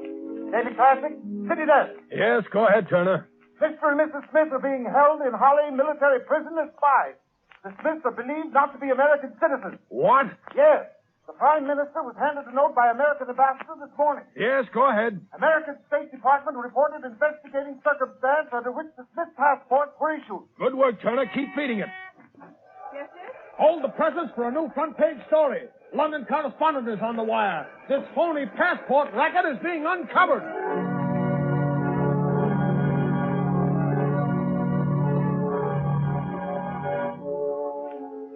York, New York. More news on the Smith case. Mr. and Mrs. Smith are not citizens. A fake passport and identification ring is suspected. The name Schwartz was taken from tombstones to secure passports. More startling disclosures are promised by federal agents and local authorities who suspect widespread plot. Will you turn that radio All right, Margot. Well, this fake passport and identification racket interests me. At Scotland Yard in England, the State Department in Washington, there are a whole New York police force working on that fake passport racket. Do you have to get mixed up in it? You see, Margot, it ties up with a case that interests me. You mean the suicide of your broker, Henry Adams? Yes. But, Lamont, what possible connection could there be? I don't see it. Well, I didn't see any connection either until today, although Adams never struck me as being the type of man who would commit suicide. His body was found 2 weeks ago, and they buried him right afterwards in the family vault in Kingman Cemetery. Seems to me that's what you might call a closed case. Well, I don't agree, Margot. I noticed in one of the gossip columns the other day a remark that interested me very much. What is that? An item that said that Irene Adams, the orphan daughter of Henry Adams, was being courted by Ray Kelvin. Oh, Ray Kelvin was Henry Adams' partner, wasn't he? Yes, he was. But what interested me even more was another item which said that Ray Kelvin was very friendly with a man named Berger, who, according to all reports, is a very questionable character. I don't see the connection, Lamont. But much of the evidence points to Berger being mixed up in this business. Oh, you mean that fake passport and identification ring that we just heard about on the radio? Yes. Margot, I want you to call on Adams's orphan daughter. Her name is Irene. Pose as a reporter. Ask her about the rumors of her coming marriage with Kelvin and find out if she actually saw the face of her father at any time after his death. All right, Lamont. Where will you be when I get back? I'll phone you at my office. Are you going to visit Berger as Lamont Cranston? No, Margot. I rather think Berger will be more impressed if I visit him as a shadow.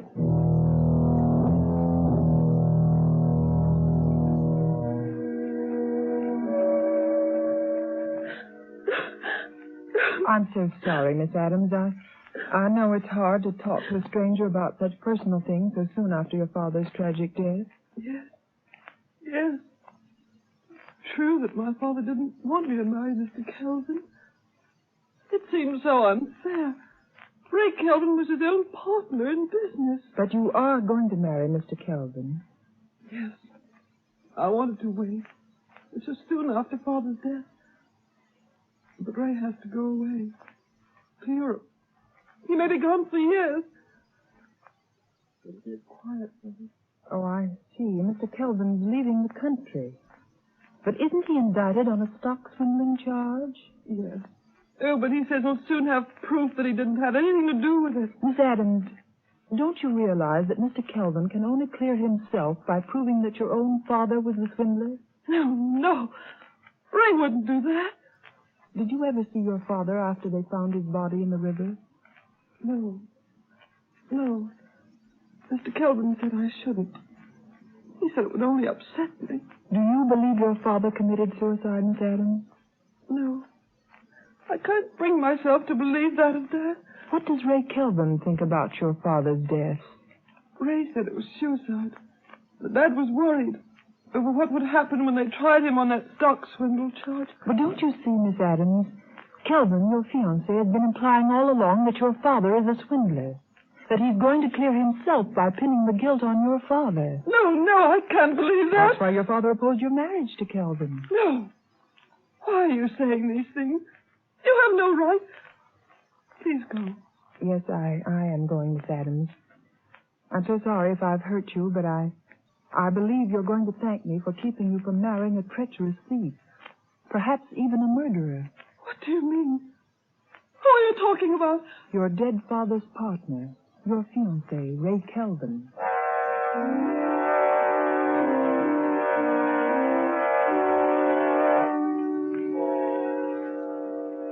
All right, Kelvin. What's on your mind? Now listen, Berger, I want action. I won't be safe till I get Adams to sign a confession taking full blame for that stock swindle. Yeah. I see you got the confession all ready for Adams to sign. Yes. Stated the day he was supposed to have jumped in the river. How are you going to account for not having produced the confession until now? That's easy.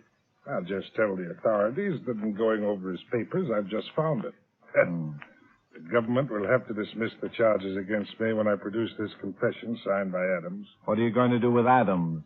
After he signed. That's where you and your man in the morgue come in. You've got the papers that were on the man who was buried in Adams' place. All you have to do is put those papers on Adams when we dump him in the river. What? That's murder. I never gone that far before. And you've never been paid $10,000 before either. Now, come on, quit stalling. Get your hat and coat. We're going to finish this job now. Oh, wait a minute, Calvin, wait a minute. I'll give you back that money. Every cent of it. No. I'm afraid of this. Berger, what was that? Somebody laughed here in this office. Yes, Kelvin.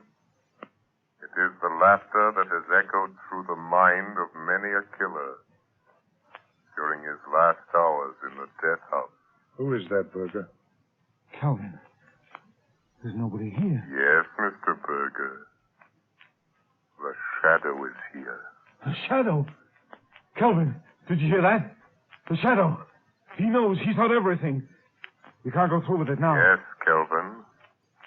I know everything. Yes? Well, I've heard about you, Shadow. The man who has the power to make himself invisible. I know how you do it. Hypnotic suggestion. Hindu mesmerism. Oriental trickery. Well, you don't scare me. Your murderous scheme is doomed to failure, Kelvin. Give it up before it is too late. Yeah, listen to him, Calvin. Adams is still alive. We haven't murdered him yet. No, but we've kidnapped him and we'll burn for that if we're caught. Only we're not going to be caught, shadow or no shadow. Come on, Berger. You're coming with me. No, don't make me go through with it, Calvin. Come on. Don't.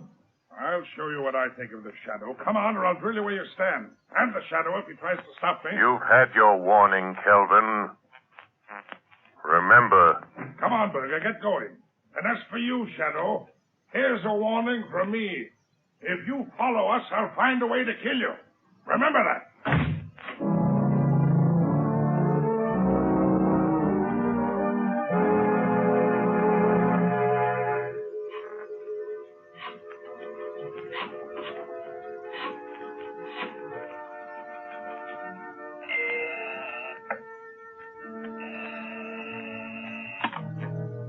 Hello, Lamont Cranston's office. Hello, Margot Lane. Lamont, I talked to Irene Adams. She never saw her father after he died. Henry Adams isn't dead, Margot. Oh, Lamont, are you sure? Where is he? I don't know, but Berger and Kelvin are on their way to the place where they're holding him, and I'm following them. Lamont, Kelvin is planning to marry Irene Adams and leave the country in a few days. Much can happen in a few days, Margot, even in a few hours. Lamont, let me meet you. Go with you. Maybe I can help. You can help me most by standing by with a shortwave radio. Keep it tuned in on the band the Shadow always uses. All right, Lamont. But now you've discovered that Mr. Adams is alive, why don't you let the police handle it? As far as the police are concerned, Henry Adams is dead. Buried, a closed case. I guess you're right, but what about Berger and Kelvin? Do they know the Shadow is on their trail? Yes, and Kelvin has dared the Shadow to follow him. Lamont, it may be a trap, a trick to get you someplace where all your powers won't save you, where you'll be helpless. Lamont, please don't go. Please. Margot, I must follow Berger and Kelvin. If they lead me to Adams, I may need help. Stand by, Margot. Stand by until you hear from the Shadow.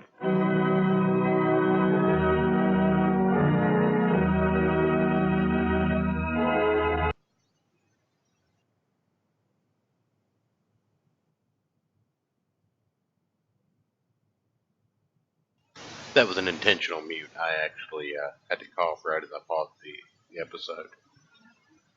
Anyway, before we have our little break from Blue Coal. What? Wait, am I alone? Am I alone right now? Oh no! I believe Ayrton's been kidnapped. It says he's still here, but he's not talking. So, I do... Oh, I'll explain to you, Danielle, in just a moment. I do think that Ayrton was actually kidnapped by the gnomes I sent to find him. Word on the street was that he had beer, and that's what they wanted. So, I don't know that he'll be back tonight. But just because he was kidnapped, if he does come back, I'm going to fire him again. In any event. Yeah, that's $181,000 in today's money is a shitload to be paid to hide a body. I would hide all the bodies for that money in Minecraft. Does Minecraft have a monetary system? I'm not sure. That'd be something to think about. Kids are doing bad things these days. Yeah. Anyway. The Shadow's powers, he learned hypnotism and mysticism in the Orient, quote unquote, back when it was not racist to say Oriental when referring to Asian people. Who knows? But he basically hypnotizes people.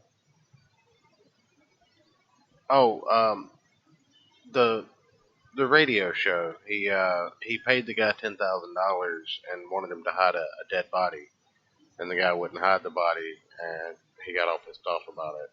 But he said, "You've never been paid $10,000 before." This was recorded in 1939, so that money translates to $182,000, thus being more than enough money for me to hide a body. So, just putting that out there. Just letting you all think on that. But he basically hypnotizes people en masse, I think, and basically doesn't appear to them. He's in the room, he's just standing right next to them, but the way they perceive him is being invisible and omnipresent. So, it's kind of interesting, but it was one of the plot devices they used to explain his powers on the radio. I don't know. We'll talk some more about that, but I don't want to run too far over, so we're going to go ahead and get back into it. Oh, yeah, it's not as funny if you have to explain. I get it, Matt. Sorry, I thought you had just missed the point. My bad. I'm a boomer. I'm so fucking old. The Shadow will return in just a moment. But first, I have a word of warning for you homeowners. Throughout this dangerous winter season, don't subject your family to needless colds and illness resulting from uneven on and off type heating. Thousands of careful homeowners are taking steps to avoid this risk. They're playing safe by ordering Blue Coal. For instance, Blue Coal sales in the city of Rochester for the current winter season are 20% ahead of last year's figure. And tomorrow, you'll find it.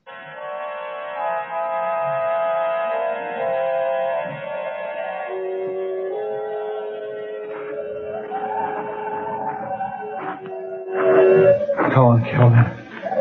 Let's get this over with. What's the matter with you, Berger? You're jumpy as a cat. I know. It's the Shadow.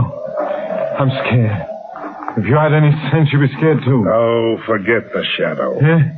But suppose he's trailed us. Here. To Kingland Cemetery. Now, listen to me, Berger. Your job is to make Adams sign that confession. The Shadow has developed superstitious fear in the underworld by means of his magician's tricks. He's dealing now with intelligent people who don't believe in hocus pocus. Why, there isn't one chance in 1,000 the Shadow's been able to follow us here. What'll you do if he has? Huh? What can you do? You leave the Shadow to me. I'll deal with him if he comes. It's the Adams grave vault just ahead, isn't it? Yeah. Inside the underground vault on the left. You have the keys to the vault? Yeah, right here. I'll get the vault door open. Yeah. Give me a hand with this door. Ouch. Weighs a ton. Now be careful Adams doesn't get out. Where's your flashlight? Right here. There's Adams on the floor in the corner. What'd I tell you? I bet he's so weak he can't crawl, much less run. Berger, he looks like he's dead. If he is, the whole scheme's ruined. I warned you to be careful. He ain't dead. I know a dead one when I see one. He's just sleeping, that's all. Wake him up and we'll see if he's ready to listen to reason. He'll listen. Come on, Adams. Come on. Wake up. Hey, snap out of it. What? Who are you? Never mind who I am. Come on. Sit up. Are you going to take me out of this tomb? Are you? Yeah, you're going to get out. All you have to do is sign your name to a piece of paper. Huh? Water. Give me a drink. All I've had for days. It's the moisture on the stones. And nothing to eat. Nothing. Here. I got something better than water. Like this brandy will set you up. Oh, thanks. Thank you.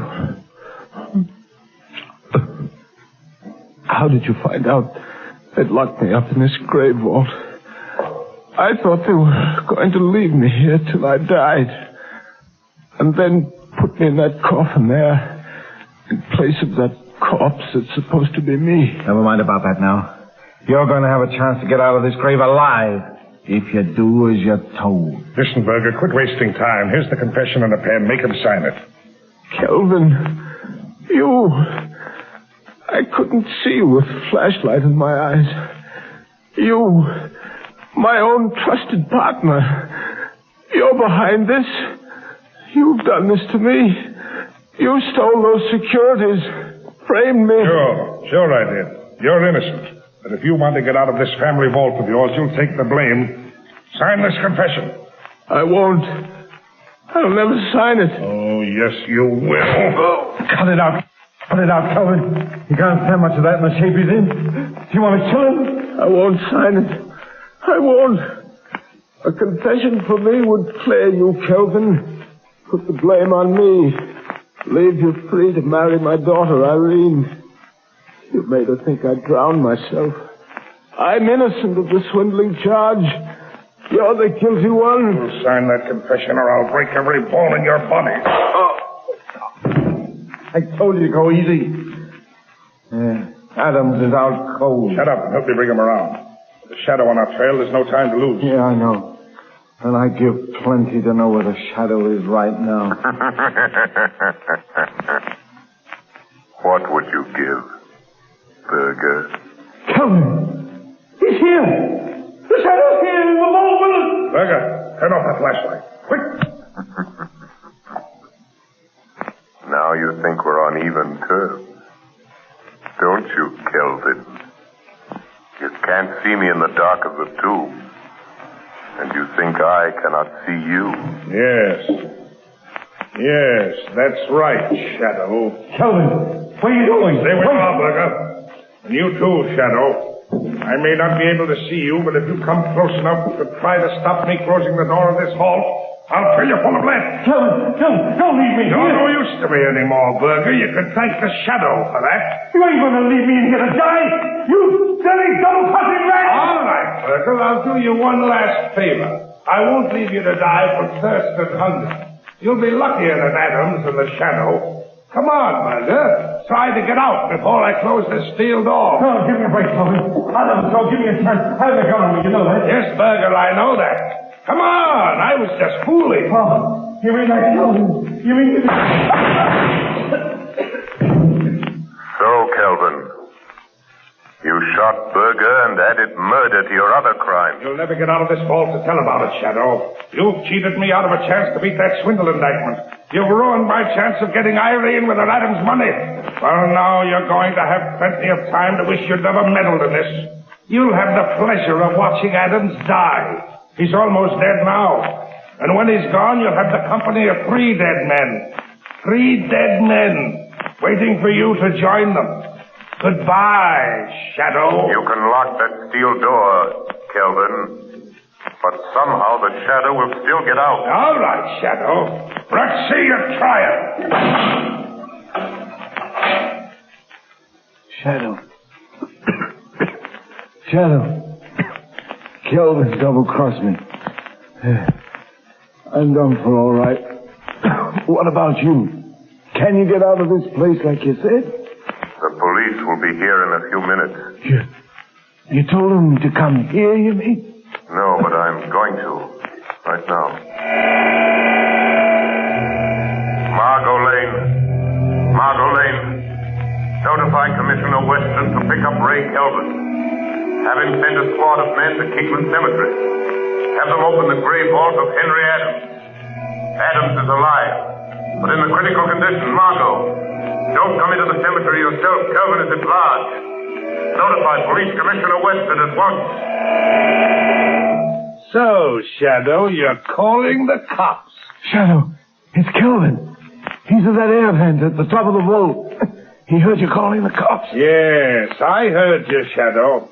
And if you think the police are going to get here in time to save you, you're mistaken. Every minute you waste in gloating brings you nearer the electric chair, Kelvin. Don't waste your sympathy on me, Shadow. I wonder what you look like when the cops find you with Berger and Adams. All of you drowned like rats in a trap. Because that's what's going to happen to you. You're going to drown like rats in a trap. Listen. Louder! He's going to fill the boat full of water, Shadow! Yes, right up to the top. And it won't take long. Too bad for you, I found a fire hose in the groundkeeper's shed. Now let the police come. They're welcome to anything they can get out of any of you when they get here. So long, Shadow. Let's see you get out of that spot. Shadow. He's gone. Water. Water. There's water. Water. Shadow. The water's an inch deep on the floor already. Yes, and it's rising every minute. Our only hope is that the police will get here in time. Use that radio of yours. Tell them what's happened. Tell them to hurry. Radio transmitter is wet, useless. Sent the last appeal for help. Help me, Shadow. Help me. You deserve no help, Berger. You left Adams here to die. Calvin made me do it. I never did anything like this before. I ran a fake passport and identification racket, that's all. I never killed anybody. I swear it, Shadow. Water. It's getting deeper. Deeper. Water. Water. There's only one high place in this tomb. One high place. On top of the casket. The casket of the man you buried and made the world believe was Henry Adams. Oh, lift me up there. I was drowned here on the floor. Irene. No, Berger, no. Help me. I won't lift you up. Adams is too weak to stand. There's only room for one on top of that coffin. And if anyone is to have a few extra minutes of life, Adams will get it. Oh, what are you going to do? Put Adams on top of the coffin. His life is worth a dozen like yours. Irene, forgive me. I was afraid you were going to marry Kelvin. I knew he was treacherous. A thief. Coward. Shadow, in God's name, help me up. Help me on my feet. Lay me against the wall. I'll do that much for me. Yes, Berger. I'll do that much for you. It's all I can do. Thanks. Thanks, Shadow. Here I am, trying to save myself from drowning, so that I can die of bullet wounds. Here I am, being lifted by a man whose hands I can feel on my arms, but I can't see. Maybe it isn't happening. Maybe it's a dream. Maybe this is death. No, Berger, this is not death. This is real. You're still alive, and I am here, and Adams is here. The water is rising all around us. Up to our waist now. What about you, Shadow? I've heard queer things about you that you couldn't be killed. Can't you get out of here, huh? Even though I have the power of invisibility, I cannot walk through solid stone walls. There are no windows, no other opening but that door. Try it. Try it this time. Maybe it didn't lock when Kelvin closed it, huh? Maybe. Oh, try something, Shadow. Try anything. Yes, Berger, there might be a chance. A faint chance. It's only a chance. I'm going to try to break down the door.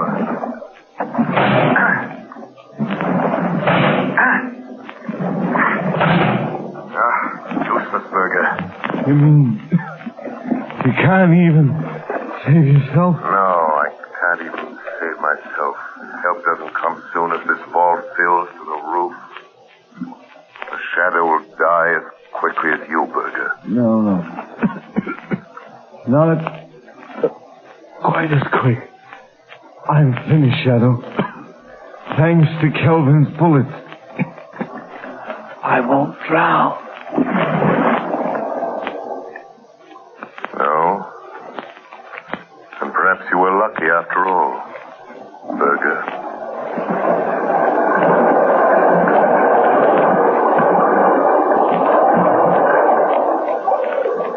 Irene. Irene, help me. Help me. Listen to me. Listen to me, Henry Adams. Listen. Help is coming. But it will be too late unless you help yourself. Kelvin. Kelvin is filling this tomb with water. It's up to the top of the coffin you're lying on. Listen to me, Henry Adams. You must get up. Hold on to me or you will drown. I can't. My strength is gone. You must. You must. For Irene's sake. Who are you? What are you doing here? I am the Shadow. I came here to save you, but I'm afraid I failed. Shadow?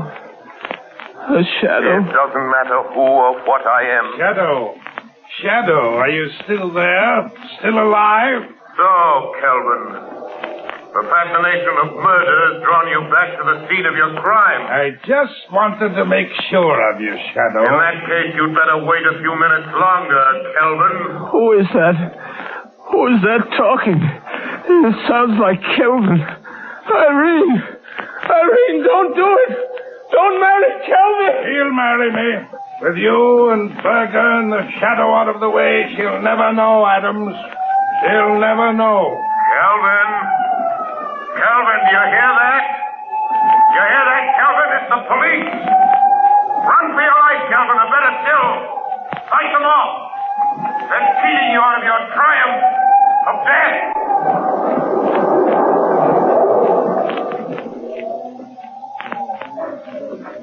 They're going to drown like rats. The police won't get me. They won't get you out of there in time. You'll drown! Drown like rats, you will! Get that man! Stop him! Stop! You shoot! Let him have it! You win, Shadow. I got him. Okay, come on. Come on, men. Get the door of that vault open, see what's going on here. Here are the keys I got from the watchman at the cemetery gate, Commissioner. All right. Get that door open. Right. Commissioner! There's water spurting out around the sides and bottom of the door. Good heavens. The vault's been flooded. Commissioner, there's a street flushing hose attached to the hydrant that's pouring water into that vault. Shut it off, quick. Sergeant, open that door. Yes, sir. Look out, Sergeant. Good heavens. The vault must have been filled with a roof. Quick.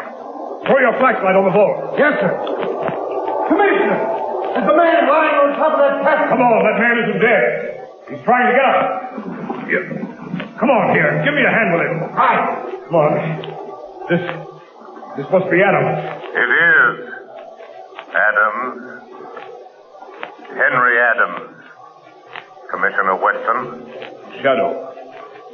It's the Shadow again. Yes, Commissioner, it's the Shadow. You were just in time. So I see. What's back of all this? Henry Adams committed suicide 2 weeks ago. He was buried in this vault. If this man is Adams, who's in that sealed casket? Just one of the many unidentified men and women who find their way into the morgue, Commissioner. Foreign spies and secret agents pay big prices for passports issued in the names of those unidentified men and women. Good heavens, Shadow.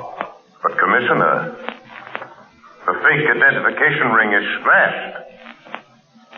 And Berger, the leader, was killed. Commissioner, this is the end of the Society of the Living Dead.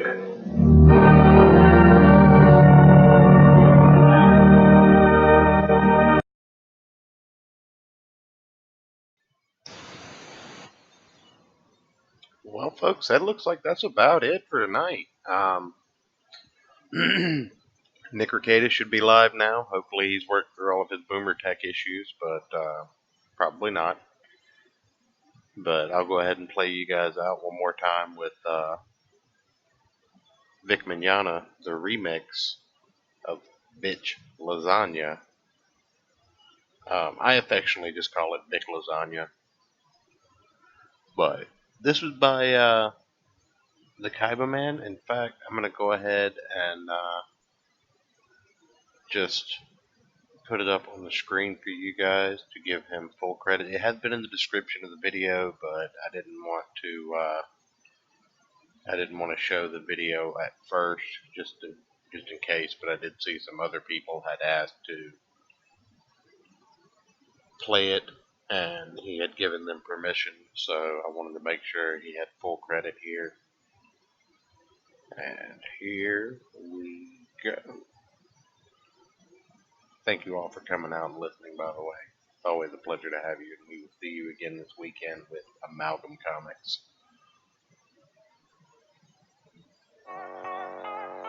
I don't like you, Internet. Nothing personal, kids. But you're just wrong about this. So listen up. All of the drama, whenever will it cease? Should be right now. Fake is innocent, so proven guilty. You claim there's lots of victims, you say that you won, but we still ain't seen no proof. That ain't how this country's run. You've been trying to tell us about all the awful things he's done. I thought it was so much fun. Kissy face emoji, now his career's gone. So come on, naysayers, you just trying to spread the drama. Here, let me stand with Vic Mignogna. Vic Mignogna, Vic Mignogna. The industry ain't nothing without Vic Mignogna, Vic Mignogna, Vic Mignogna. Looking for information, they just adding to the drama. Vic Mignogna, Vic Mignogna. Still nothing but hearsay, but now his career's a goner. Vic Mignogna, Vic Mignogna. Anime ain't nothing without Vic Mignogna. If you don't have the proof, then why you wanna kick him? I don't know about you, it's for me, I'm standing with them. Voice of Broly, he was doing great at Funimation, but then they fired him, all thanks to baseless allegations. You're an Nazi, what the frick is that even supposed to mean? That you can't do your research in the anime community? If you ain't got the proof, take him out then shut it, cause you just spreading hate that I promise no one wanted. Listen, Vic Mignogna, Vic Mignogna. The industry ain't nothing without Vic Mignogna, Vic Mignogna, Vic Mignogna. Looking for information, they just adding to the drama. Vic Mignogna, Vic Mignogna. Still nothing but hearsay, but now his career's a goner. Vic Mignogna, Vic Mignogna. Anime ain't nothing without Vic Mignogna. All of the